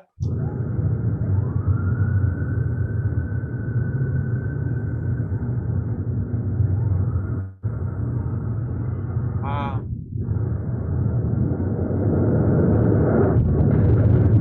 Yeah. Oh my God. Yeah. I think that's clearly a detonation. Yeah, it is, and I believe that it was. And I think that what you are saying is actually saying that if you use an incendiary in at the moment of the crash, you will get a detonation because you're actually you're multiplying the burning rate of everything. I must concur. There was an awful lot of fragments of white phosphorus waiting for that fuel. So every atomized particle of that fuel had an opportunity, or much of the fuel had an opportunity to be detonated, or again ignited by multiple sources. I concur. Yeah, I concur. That makes Okay, sense. but that's the thing, that if a plane crashes in a normal instance, the fire which results from a plane crash takes half an hour, 1.5 hours to burn. Well, this plane and what we see in New York is in seconds, the whole jet fuel is gone. Yeah, it's within seconds. It's within absolutely correct. And the rate of burning, is much quicker than a normal plane crash. Yeah. And I think that thing is not investigated. And I think you are on a really good road when you mention this incendiary being used, and also the flash before the crash. And all of the ground fires that people have been speculating on for years after the fact. This stuff here this is an incendiary. If you look at pictures of people in Israel that have been attacked by Palestine with burns all over their bodies, you'll know that you can just let everybody know that white phosphorus is alive and well in war and in the destruction of people. Exactly. I've heard, that's what I was thinking, white phosphorus, they kept throwing into the Palestinian buildings. Yeah, exactly. Over there. But that's really, but it's not incendiary which is sprinkled over Gaza. Yeah, exactly. It are incendiary bombs. Yeah. So that's the thing. If you have a bomb and you have a crash and you have an explosive and you set that off at the same time of the crash, that's the thing. That's the thing what Donald Trump said on the day of 9/11. He said it was not only a plane, they had bombs on board. And what you say is also the same thing. There's something in that crash which is not being investigated on a proper. It's not mentioned in the 9/11 Commission report of the NIST report. You can read about this the explosion, and it's all guesswork. It's guesswork what happened there. They're not actually explaining the explosion. Or are they investigating it? They didn't test for it. Right. They admitted they didn't test for it. It's the destruction caused by that explosion is left out of the report. They didn't test for anything. No, like but that. it's not about testing. It's about if you have a study about this day and the NIST did an analysis of the plane crash, then you come to the explosion part, because they did investigate the kinetic energy and how much fuel was on board. But then you get to the explosion, and it's kind of a vague description of what happened there. It's vague. There's no, because if they mention the blown out windows in the lobby area of WTC1, but they do not explain how much power was necessary to blow out these windows and to knock off the marble of the elevator shafts. It's not mentioned. It's like you have to look at the holes in the official story to recognize what they're covering up. And you have to look at the holes in my story to see what. I know. Don't look up, look down. Lawrence, can you share what I put on the chat? I don't know how to do that. I'll see what I can do here. Hold on a second. Okay. We got this, David Cole got this actually from a New York Open Records Act. We haven't been able to get the video it came out of, but it's a screenshot from a video that was out of the New York State documents or videos. Hold on a second. Oh, come on. I just have to get back to the screen share, and we've got it right here. I'm getting better at this. There we go. Yeah. Remember the planes hit at 8:46 and 30 seconds. Okay. Okay, he's at Cortlandt Street, way back there at Cortlandt. Where is Cortlandt Street? How far is that from the World Trade Center? This is the subway train operator talking to the dispatcher. Right, he's at Cortlandt Street. Where is Cortlandt Street? That's a really good question. How far away from the center of these events was that? I knew at one time. That's something that we need to look at that. That's all. Yeah, the bottom line is down in the subway, we got smoke. Yeah. 30 seconds after the plane hit. Yeah. The planes didn't hit down there. Right. That's what this is showing. Understand. Yes, I Wow. totally get that. Mhm. Good. Very That's good. going to be part of the evidence. Yeah. That's part of a video that we have been trying to fight in New York, an Open Records Act, and have not been able to get it. Wow. Cortlandt Street. I'm very curious about where Cortlandt Street is. Is that, how close is it to the WTC? We could discover that at some point. I don't Good. know. I'd have to look. Yeah, there was definitely something going on down below, and before the first aircraft struck. I mean, everything started happening before that first aircraft struck. Mhm. Mhm. I want to comment that if anybody wants to share, wants to save the chat, you can do so by opening up the chat. And at the very bottom, there are 3 dots. And if you click on that, you see a menu. Okay. And at the top of the menu, it says Save Chat. It's not working. Do you see the 3 dots at the very bottom of the chat file? And you click on it, and way at the top, above participant can chat with, way at the top. Oh, I see. Yeah. It's Save Chat. Yep, I see at the lower right-hand side, at the bottom, in that bottom black section, there's 3 little things. One of them is 3 dots, and it says Save Chat. So you can do that. Got it. Cool. So we'll share the chat along with the recording of this presentation. All right. Does anybody else have any comments, questions? Yes, Doreen.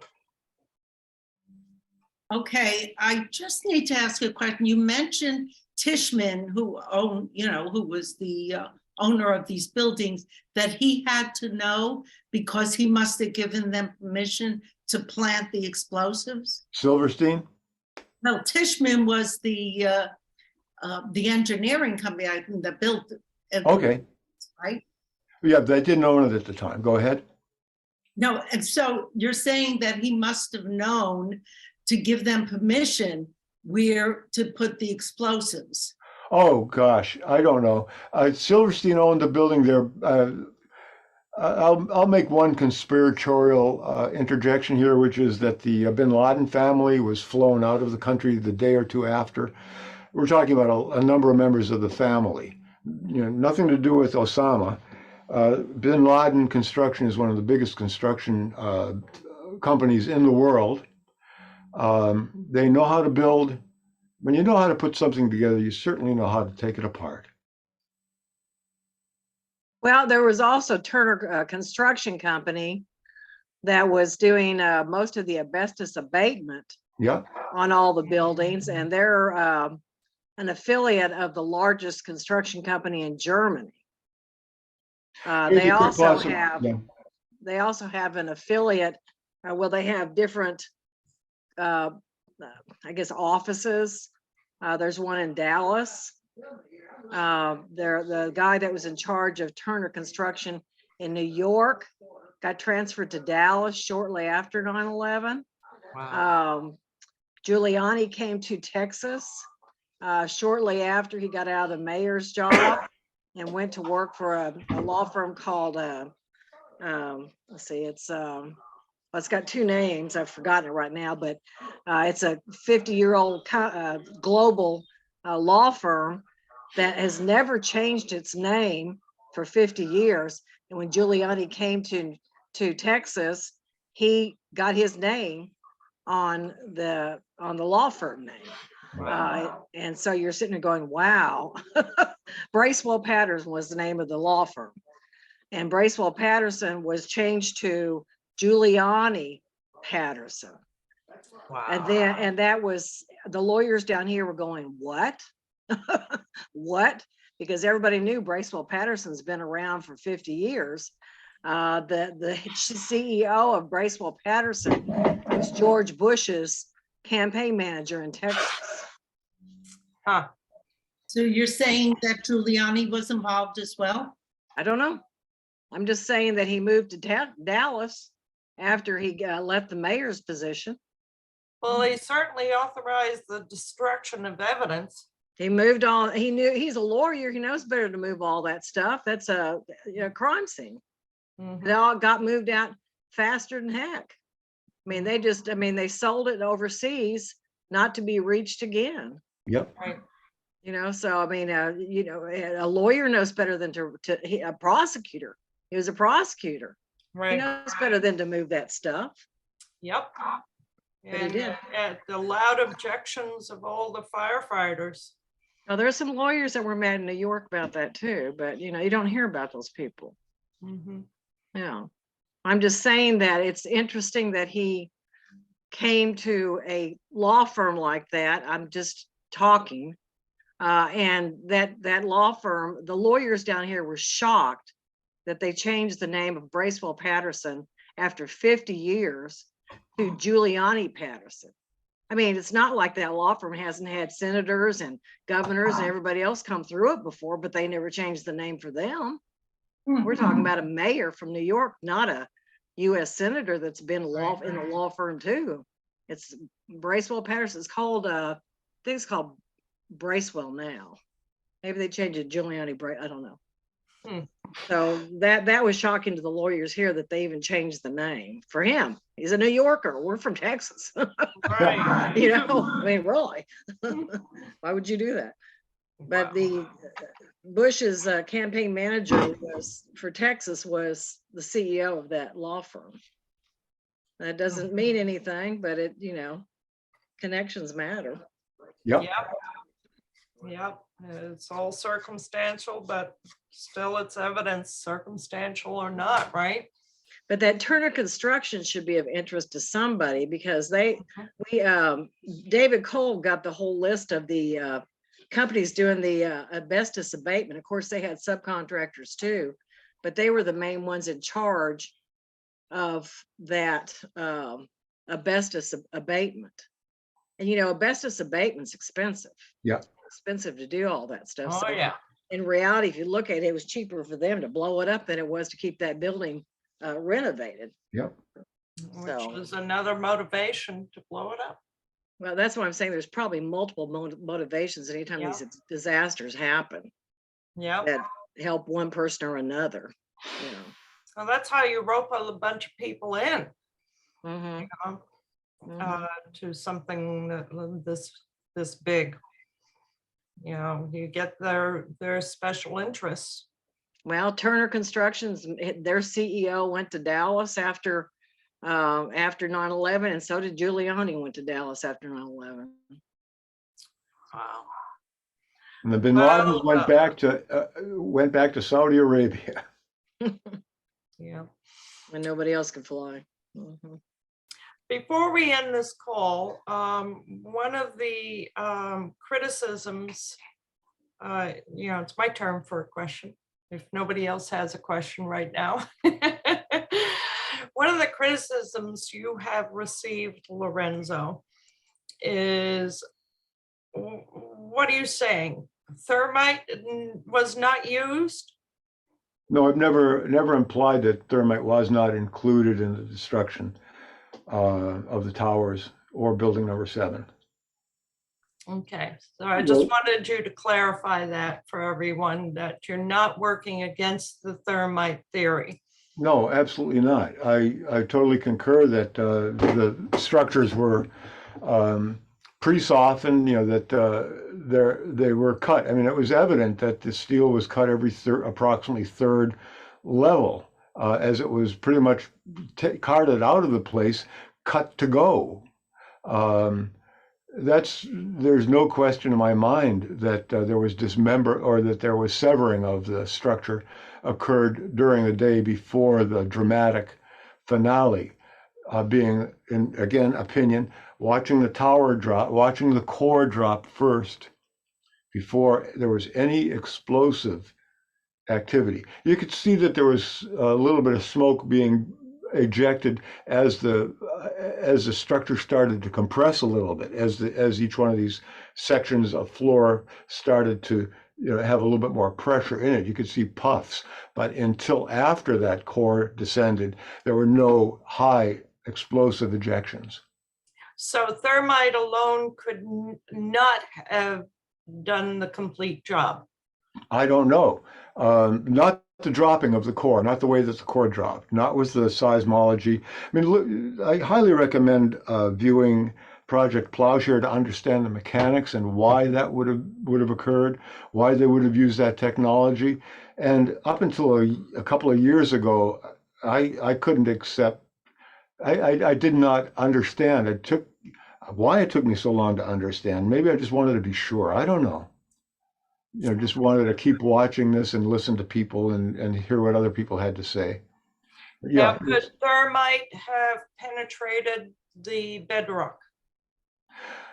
It would take again, Project Plowshare would speak to chemical, and thermite is a chemical incendiary or explosive, the nanothermite, depending on the formulation. It can be made explosive from what I understand, but it is primarily an incendiary, a very hot burning incendiary. And how long does that burning last? As long as there's fuel and oxidizer. 2 months? I do not believe that that's possible. Okay, because we know there was burning for 2 months. But this is heat that's being generated from underneath the bedrock, which it doesn't make any sense that the stuff that was used for destroying the building was already spent, that there was probably some down lower, but the thermite, the evidence was found in the dust all over Manhattan. They never really dug that deep, other than pulling the hot steel out of the cavities beneath the towers, and who knows what was going on, building WTC 7 also. I mean, that was a secret area. The firemen couldn't even get into that area early in the day. You remember Captain Patterson's testimony? They had people there like in, like black outfits saying, stay away. No, it was just really, really deep and dark. And Captain Patterson's testimony, as a matter of fact, led to me finally making a conclusion about the destructive sequencing of WTC7, the final destructive sequencing. And I may make another allegation that there was an event similar to what occurred beneath building number 4 that occurred beneath building number 7. Again, it's recorded in the seismographs.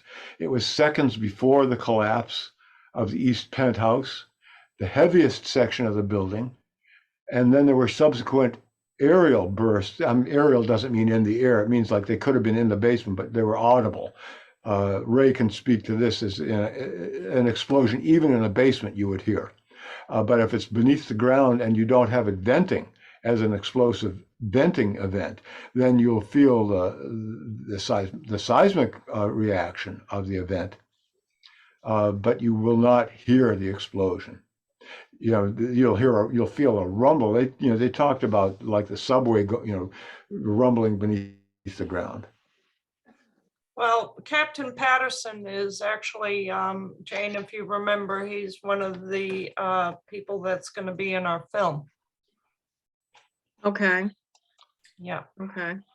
And hopefully he will speak, he will repeat what he spoke to on that interview with Richard Gage. It was, again, very supportive of these theories about the sequencing of the explosive events. After hearing 4 or 5 of them, I said, okay, I no longer think it was just a nuclear event. There had to be conventional explosions or smaller devices used for the remaining columns. That's also in the building number 7 page on the WIC's website that is shared. It shows a location for a nuclear event deep in the bedrock. And it also talks about other subsequent explosive events, because Captain Patterson said, yeah, there was like an earthquake. And then the building started to collapse, and then he heard these other explosive events. So the east penthouse started coming down, and that's about the time that they set off.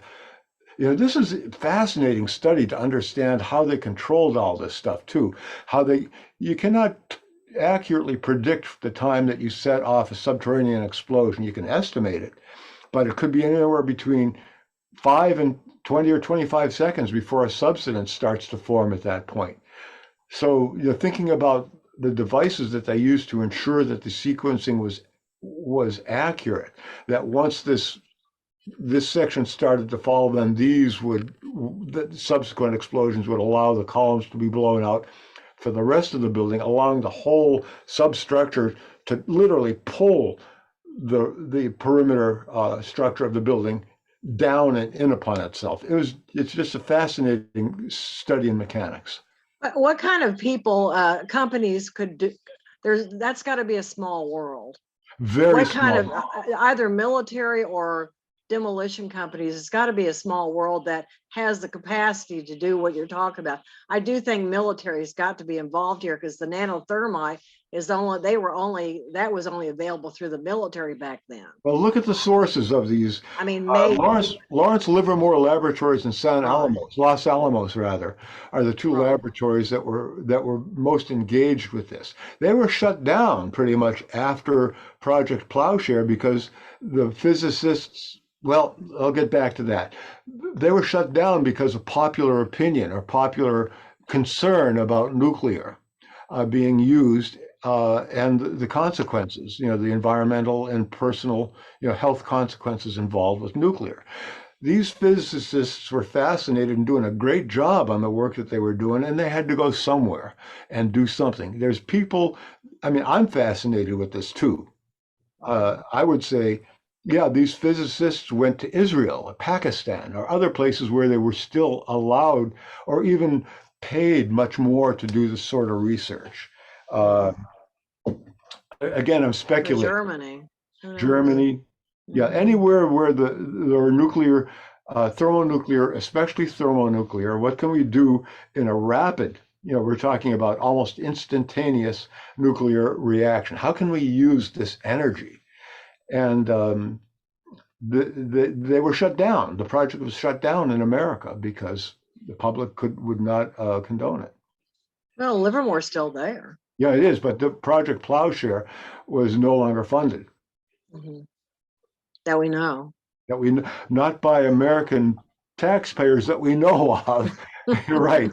We don't know. You're exactly right, Jane. Kind of like bioweapons, Oh, yeah, we yeah. don't know. It was supposedly it was shut down They with have their Nixon. ways. And I was at A&M and in the biochemistry department getting my master's, and all the guys that were there with their the doctoral students, they were all in the Corps of Engineers. Yep. I mean, they were all in the military corps at Texas A&M. They were all going to beef up the bioweapons in the military. This is in 78, 79. Wow. Well, nuclear is making a resurgence in a number of ways because of So, I mean, the bioweapons have been around. They haven't Pardon? shut down. The bioweapons haven't shut down ever. No, none of this stuff. They're still doing it all, I'm sure. Mhm, mhm. Ray's got his hand up again. I have to go. I've enjoyed this. Have a good Oh, evening, thank you. everybody. Thank you for joining us, Thank you, Peter. Peter. Thank you. Yes. Good night. Ray. Yeah, there was a mention of a metro station with smoke in it. Mhm. And I found out where that is located. Oh, Thank you. I good. did two screenshots of the one is from Wikipedia and the second is from Google, that you can see where it is. Which one would you suggest? Is there one of the two that you would recommend? Yeah, the first one from, Okay. from timestamp 2354. Okay. All But right. that's from Wikipedia, but there's a mention of where that it's located, but it's very close to the South Tower, Yeah, it is. Okay, I see. and it's to the north south. Is it? I always forget. It's the east. It's the east of towers. The W2, the World Trade Center 2, the South Tower. So But it's it's between Greenwich Street, Cortlandt Way, and it's within the World Trade Center complex. Okay. no, it's not underneath it. It's that's why I posted the map. That's the second one. You can see it on okay. the map. I'm going to close this one Yes. and get the second one then, Ray, because I'm But you very can see curious. it, you can see the location of the station is mentioned there. Oh, Visual of where it is. I'm going to share the screen again, and you can help me point that out. Yeah. Share screen.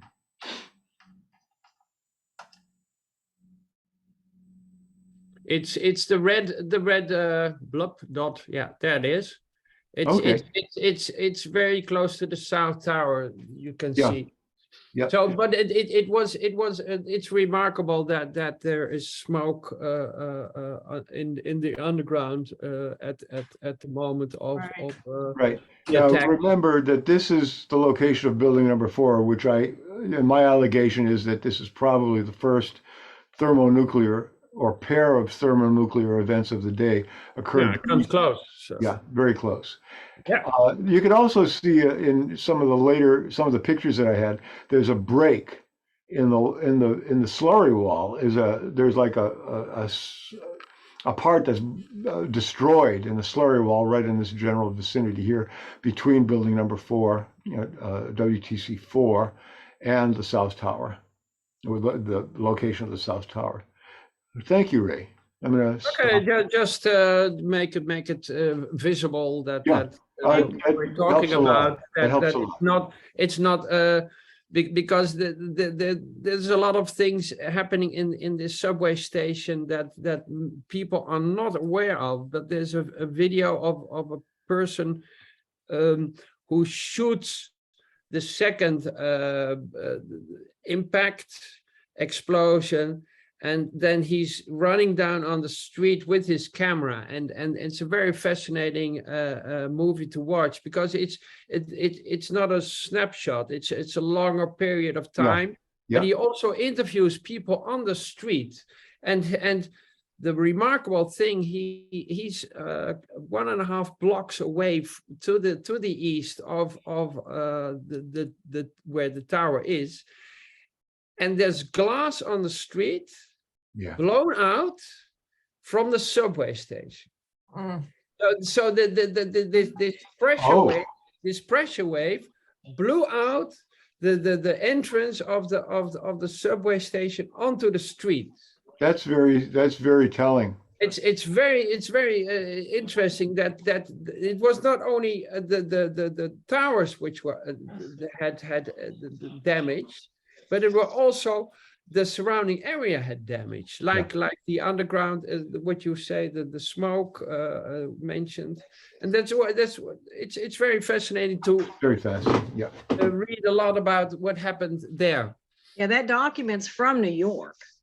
Yes, That's yes. a screenshot out of a video.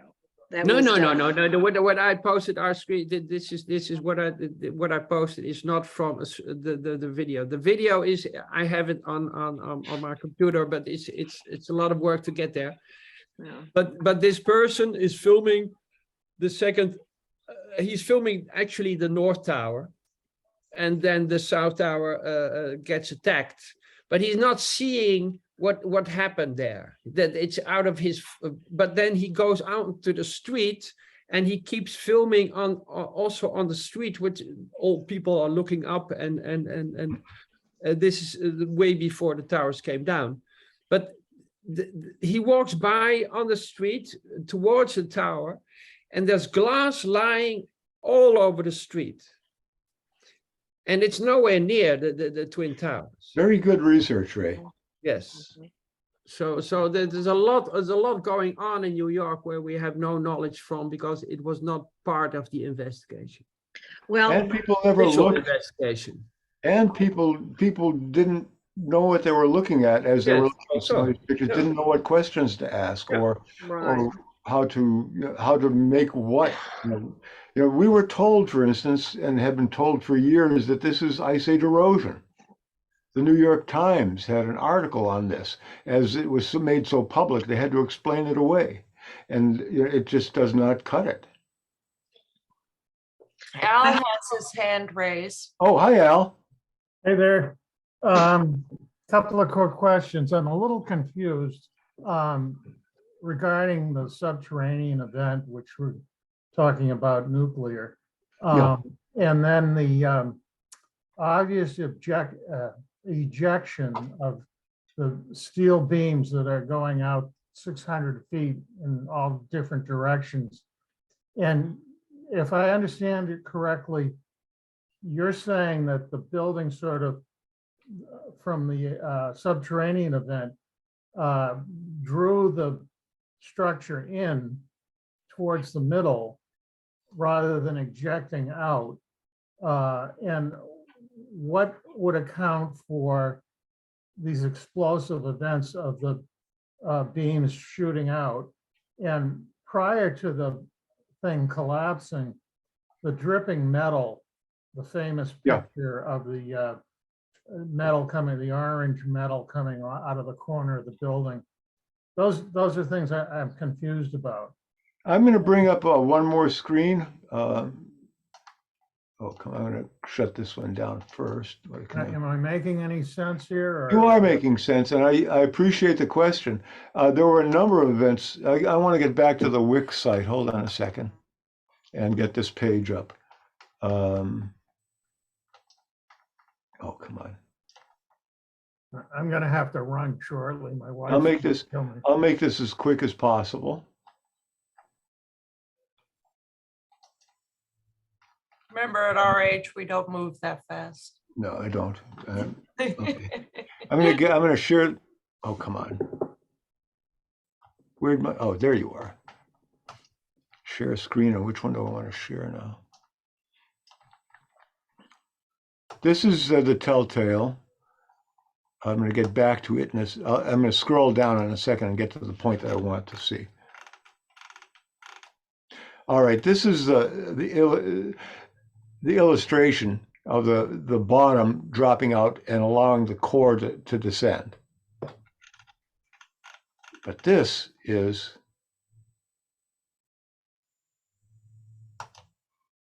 And this is partly what you're talking about too. This is one of the corners that you can see that the thermite was cutting the corner away here. Right.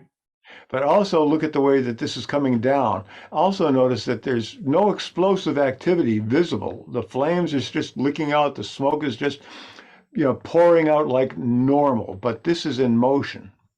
I'm gonna bring it back, one, and do this.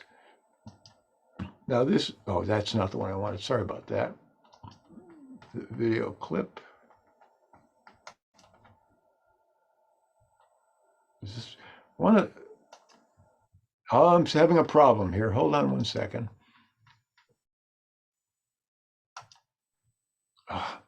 They're all the same. Yeah, I see if A this is little more work to do on your website. apparently so. Thank you. Yeah. So one of the things you said earlier is that it wasn't one thing or another, but multiple devices. Right.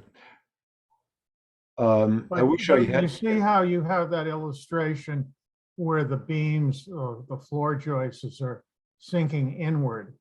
Right, this core is attached, the core structure and the perimeter column are attached at this time only by the joists.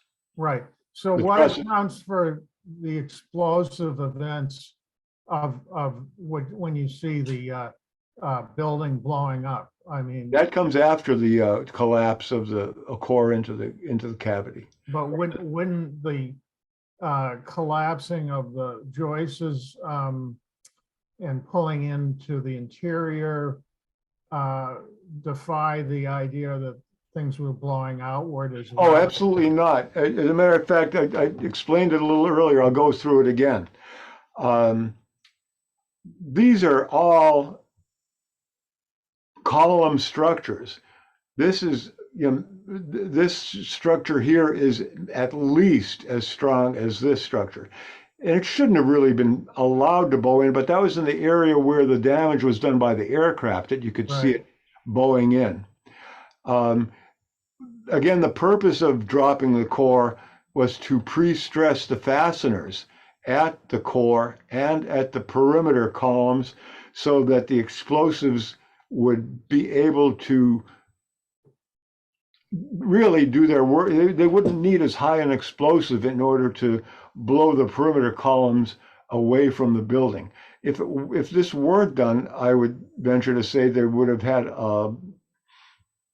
the windows would have blown out, and it's possible that that the building would have remained standing for a while. I can only speculate on that. I'm not a professional engineer, not a structural engineer, not a civil engineer, but I can see that the core was dropping, and I can understand that these fasteners were either weakened, compromised. These points were compromised, or even broken to the point that any explosions that happened in the core, as you can see by this yellow, would have been much more able. You can see the way this, like that video clip, you could see it. Yeah, no, I see that. Right. Do you have any pictures of the explosive events? Yeah, I thought that that's what I was going to with ground zero, but apparently I didn't get the right link in the right place. Yeah. So I will have to get back into that. I'll edit that, after we get off this call.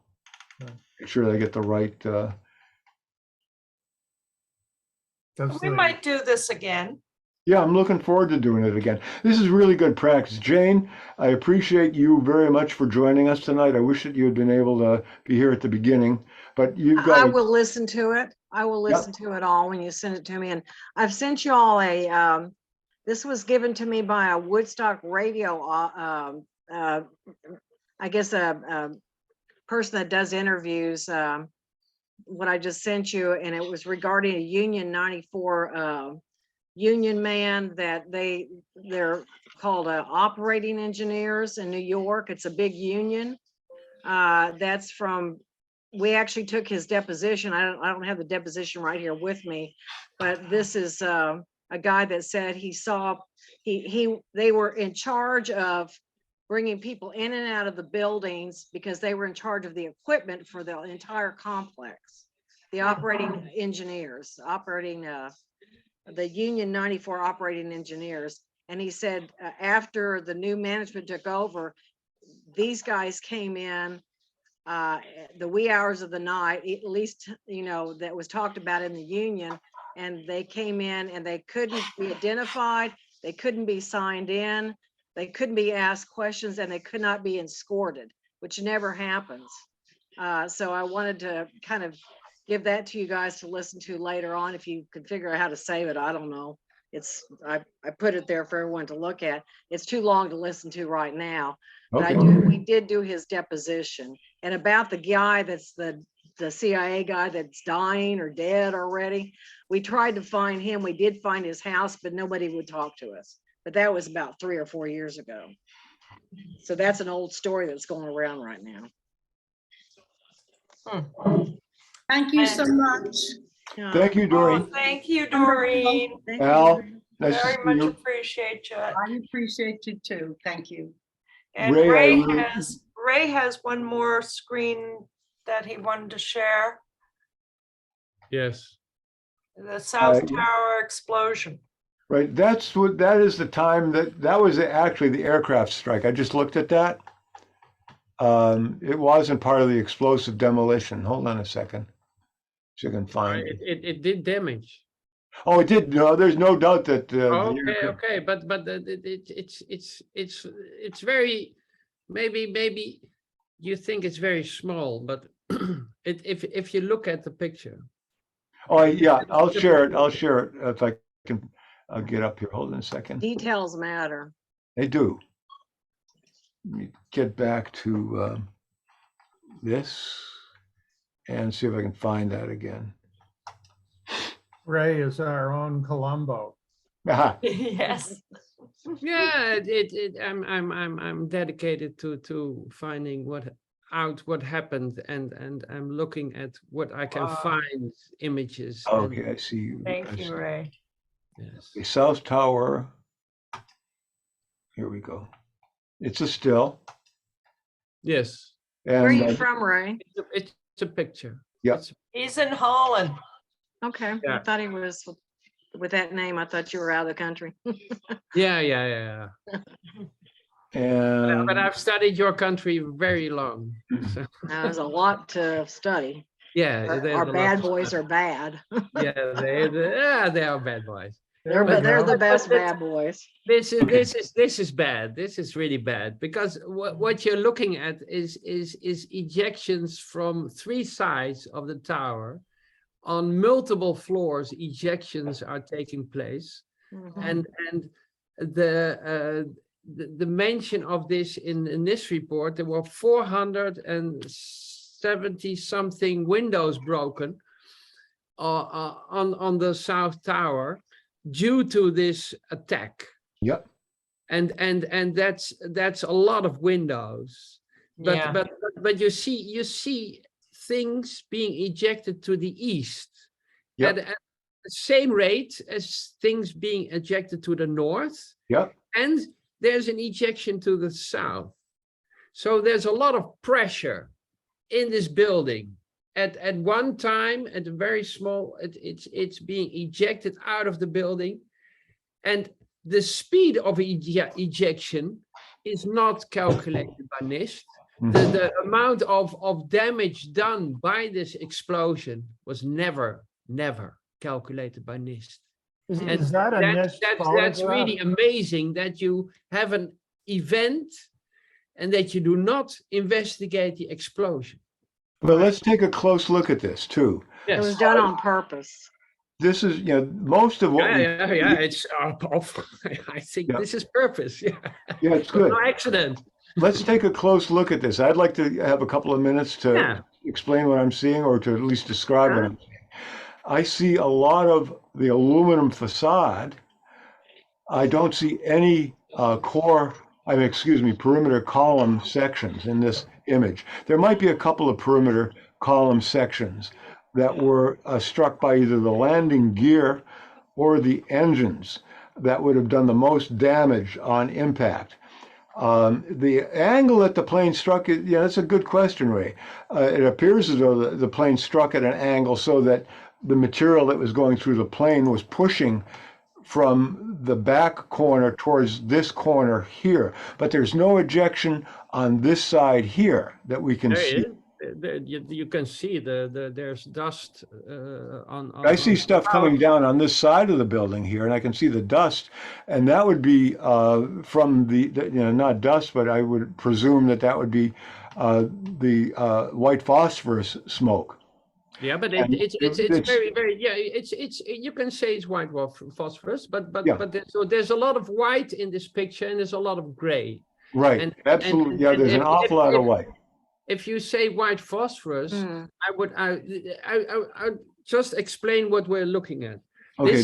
This is from the South Tower from the east side. Right, and this is just a moment after. On the right hand side of the picture is to the north. Yeah. And on the left hand side is to the south. Yep. So we see the second tower in the background. So we know the plane came from the left hand side. Yep. And the ejections are from three sides. Right. So we see three sides ejection, but what we see is if you can zoom it in, we see a lot of fragmentation. We see a lot of fragmentation. A lot of fragmentation going on in this picture. And the fragmentation is not of the plane going through the tower. It's not, it's going through the tower. This would be drywall. There's something pushing it out of this side, and this side. This would be glass. On three sides, this explosion is taking place. Well, I can only see these two faces, Ray, so I cannot agree. Yeah, but we have multiple pictures. But what we see here is a lot of heat. I think what also is telling is the black smoke at the top. Yeah. That's happening from behind it. There's a lot of things going on in this picture. Yeah, there's an awful lot of. There's a lot of things going on. But the main thing is, and we have to look at that, NIST did not investigate what is going on here. Correct. That's the thing. NIST failed to investigate the actual explosion. Mm-hmm. This is the Warren Commission, my dear. Yeah, but I read the NIST report, and that's the thing. What I do, I read official reports. I read what the 9/11 Commission report. It's very strange if you read that report that things are left out. Then we have other official investigations like the Pentagon and etc. But there's no official investigation about Shang-Chi. No, that's our job. That's what we have to do now. But there's a lot missing about that day, but it's very fascinating if you look at this picture, the amount of destruction caused by this explosion is massive. Well, it's messy, but it's not there's not that much structural material in these images. This might be a section of one of the perimeter columns, that might be a section of, but I see a lot of aluminum, this face, the facade, all these pieces of aluminum that lap each other like shingles going from bottom to top, that were the rain shield for the perimeter column structure. They were the facade. Those are the architectural details. 470 windows. Yeah, and the windows. Were blown out. Blown out. They were not there anymore. Yeah, they were not there anymore. It's in 1 second, you blow out 470 windows. You do not only blow out 470 windows, you blow out plane debris. That was a rapid directions. I have pictures of human remains that are so small, that and the bone fragments found on rooftops, etc., etc. This is not the human fragments I have seen were photographed before the towers came down. Wow. How can that be possible? It's I have them. I do not subscribe to that those bone You don't fragments. have to, but the people in the plane and the people at that point in the towers were blown to bits. Not at this point. Oh, they just left. We do not understand the destruction. This is like a bomb on Gaza. This is a conflagration. This is people were blown to bits. At that not point. at this moment, Ray. But what are you saying, Ray, about the pictures that you have before the buildings went down? Yes. And how can you see body parts in this mess? Because I checked every photographer that took pictures there around the towers before the towers came down, and I studied all those pictures, and I've seen a lot of body parts. During this activity that's going on here? After the two attacks, there were a lot of body parts on the street. Where did this photograph come from? Some of them left the building voluntarily by jumping. There was a question from Alfred. Yeah, where did this photograph come from? I find it. The one we're looking at right now? Yes, I found it on the internet. Yeah, it's an But existing. I mean, you found it on the internet. Was it NIST the one that took it, or? No. NIST did not use this one in their. They weren't around until the next day. NIST used what they wanted to use, and they left a lot out of their investigation. And you think this is a legit photograph? Yes. It was published in a magazine. It looks a little right after photoshopped. 9/11. It looks a little Photoshop to me. I don't know why, but yeah, but it's because maybe you're not used to this picture. But it was published in a magazine. I mean, I'm looking at all the details on this. You can see the shadows of the smoke. You can see the shadows of all these particles out here. Yeah, you can These zoom are in. shadows. Let me finish, Ray. These are shadows against the side of the building. Yeah. This is the shadow of the smoke. This is no doubt a section of the aluminum cladding, which is very lightweight and very easy to dislodge, but there's no frame. There's not one of the column structural components, which were blown out later in the day. Yeah, but the columns were not blown out in this picture. No, they weren't. That's true, but that's not saying that this is not destructive in its essence. No, this is mostly mechanical destruction that was incurred by mechanical. This is an explosion. There's definitely there's no mechanical. It's chemical. Yeah, all that black stuff is diesel. It's jet fuel, which is essentially high grade diesel. But yeah. If you look, you have the white powder. If you go to the left hand upper part of the and you see all these glowing things out here. Those are probably, you can see the little white smoke trails behind them. Those are probably the little fragments of white phosphorus. So this is a conflagration, or like you said, somehow they got this jet fuel to expand much more rapidly. I agree with you, and that's a really good point. And it would be if it was just crashed into the earth and it took heat and then would generate from a source of heat. There were multiple sources, each one of these little glowing, see that smoke trail right there, that little tiny trail behind that fragment? That's white smoke. That's a trail of, in my opinion, white phosphorus, Willie Pete. So, I say incendiary, but I'm with you on that. But do not underestimate what you are looking at. Do not underestimate the blast of this explosion. And don't underestimate the power of the mechanical interact. It's a combination. But it's a combination, but Yeah.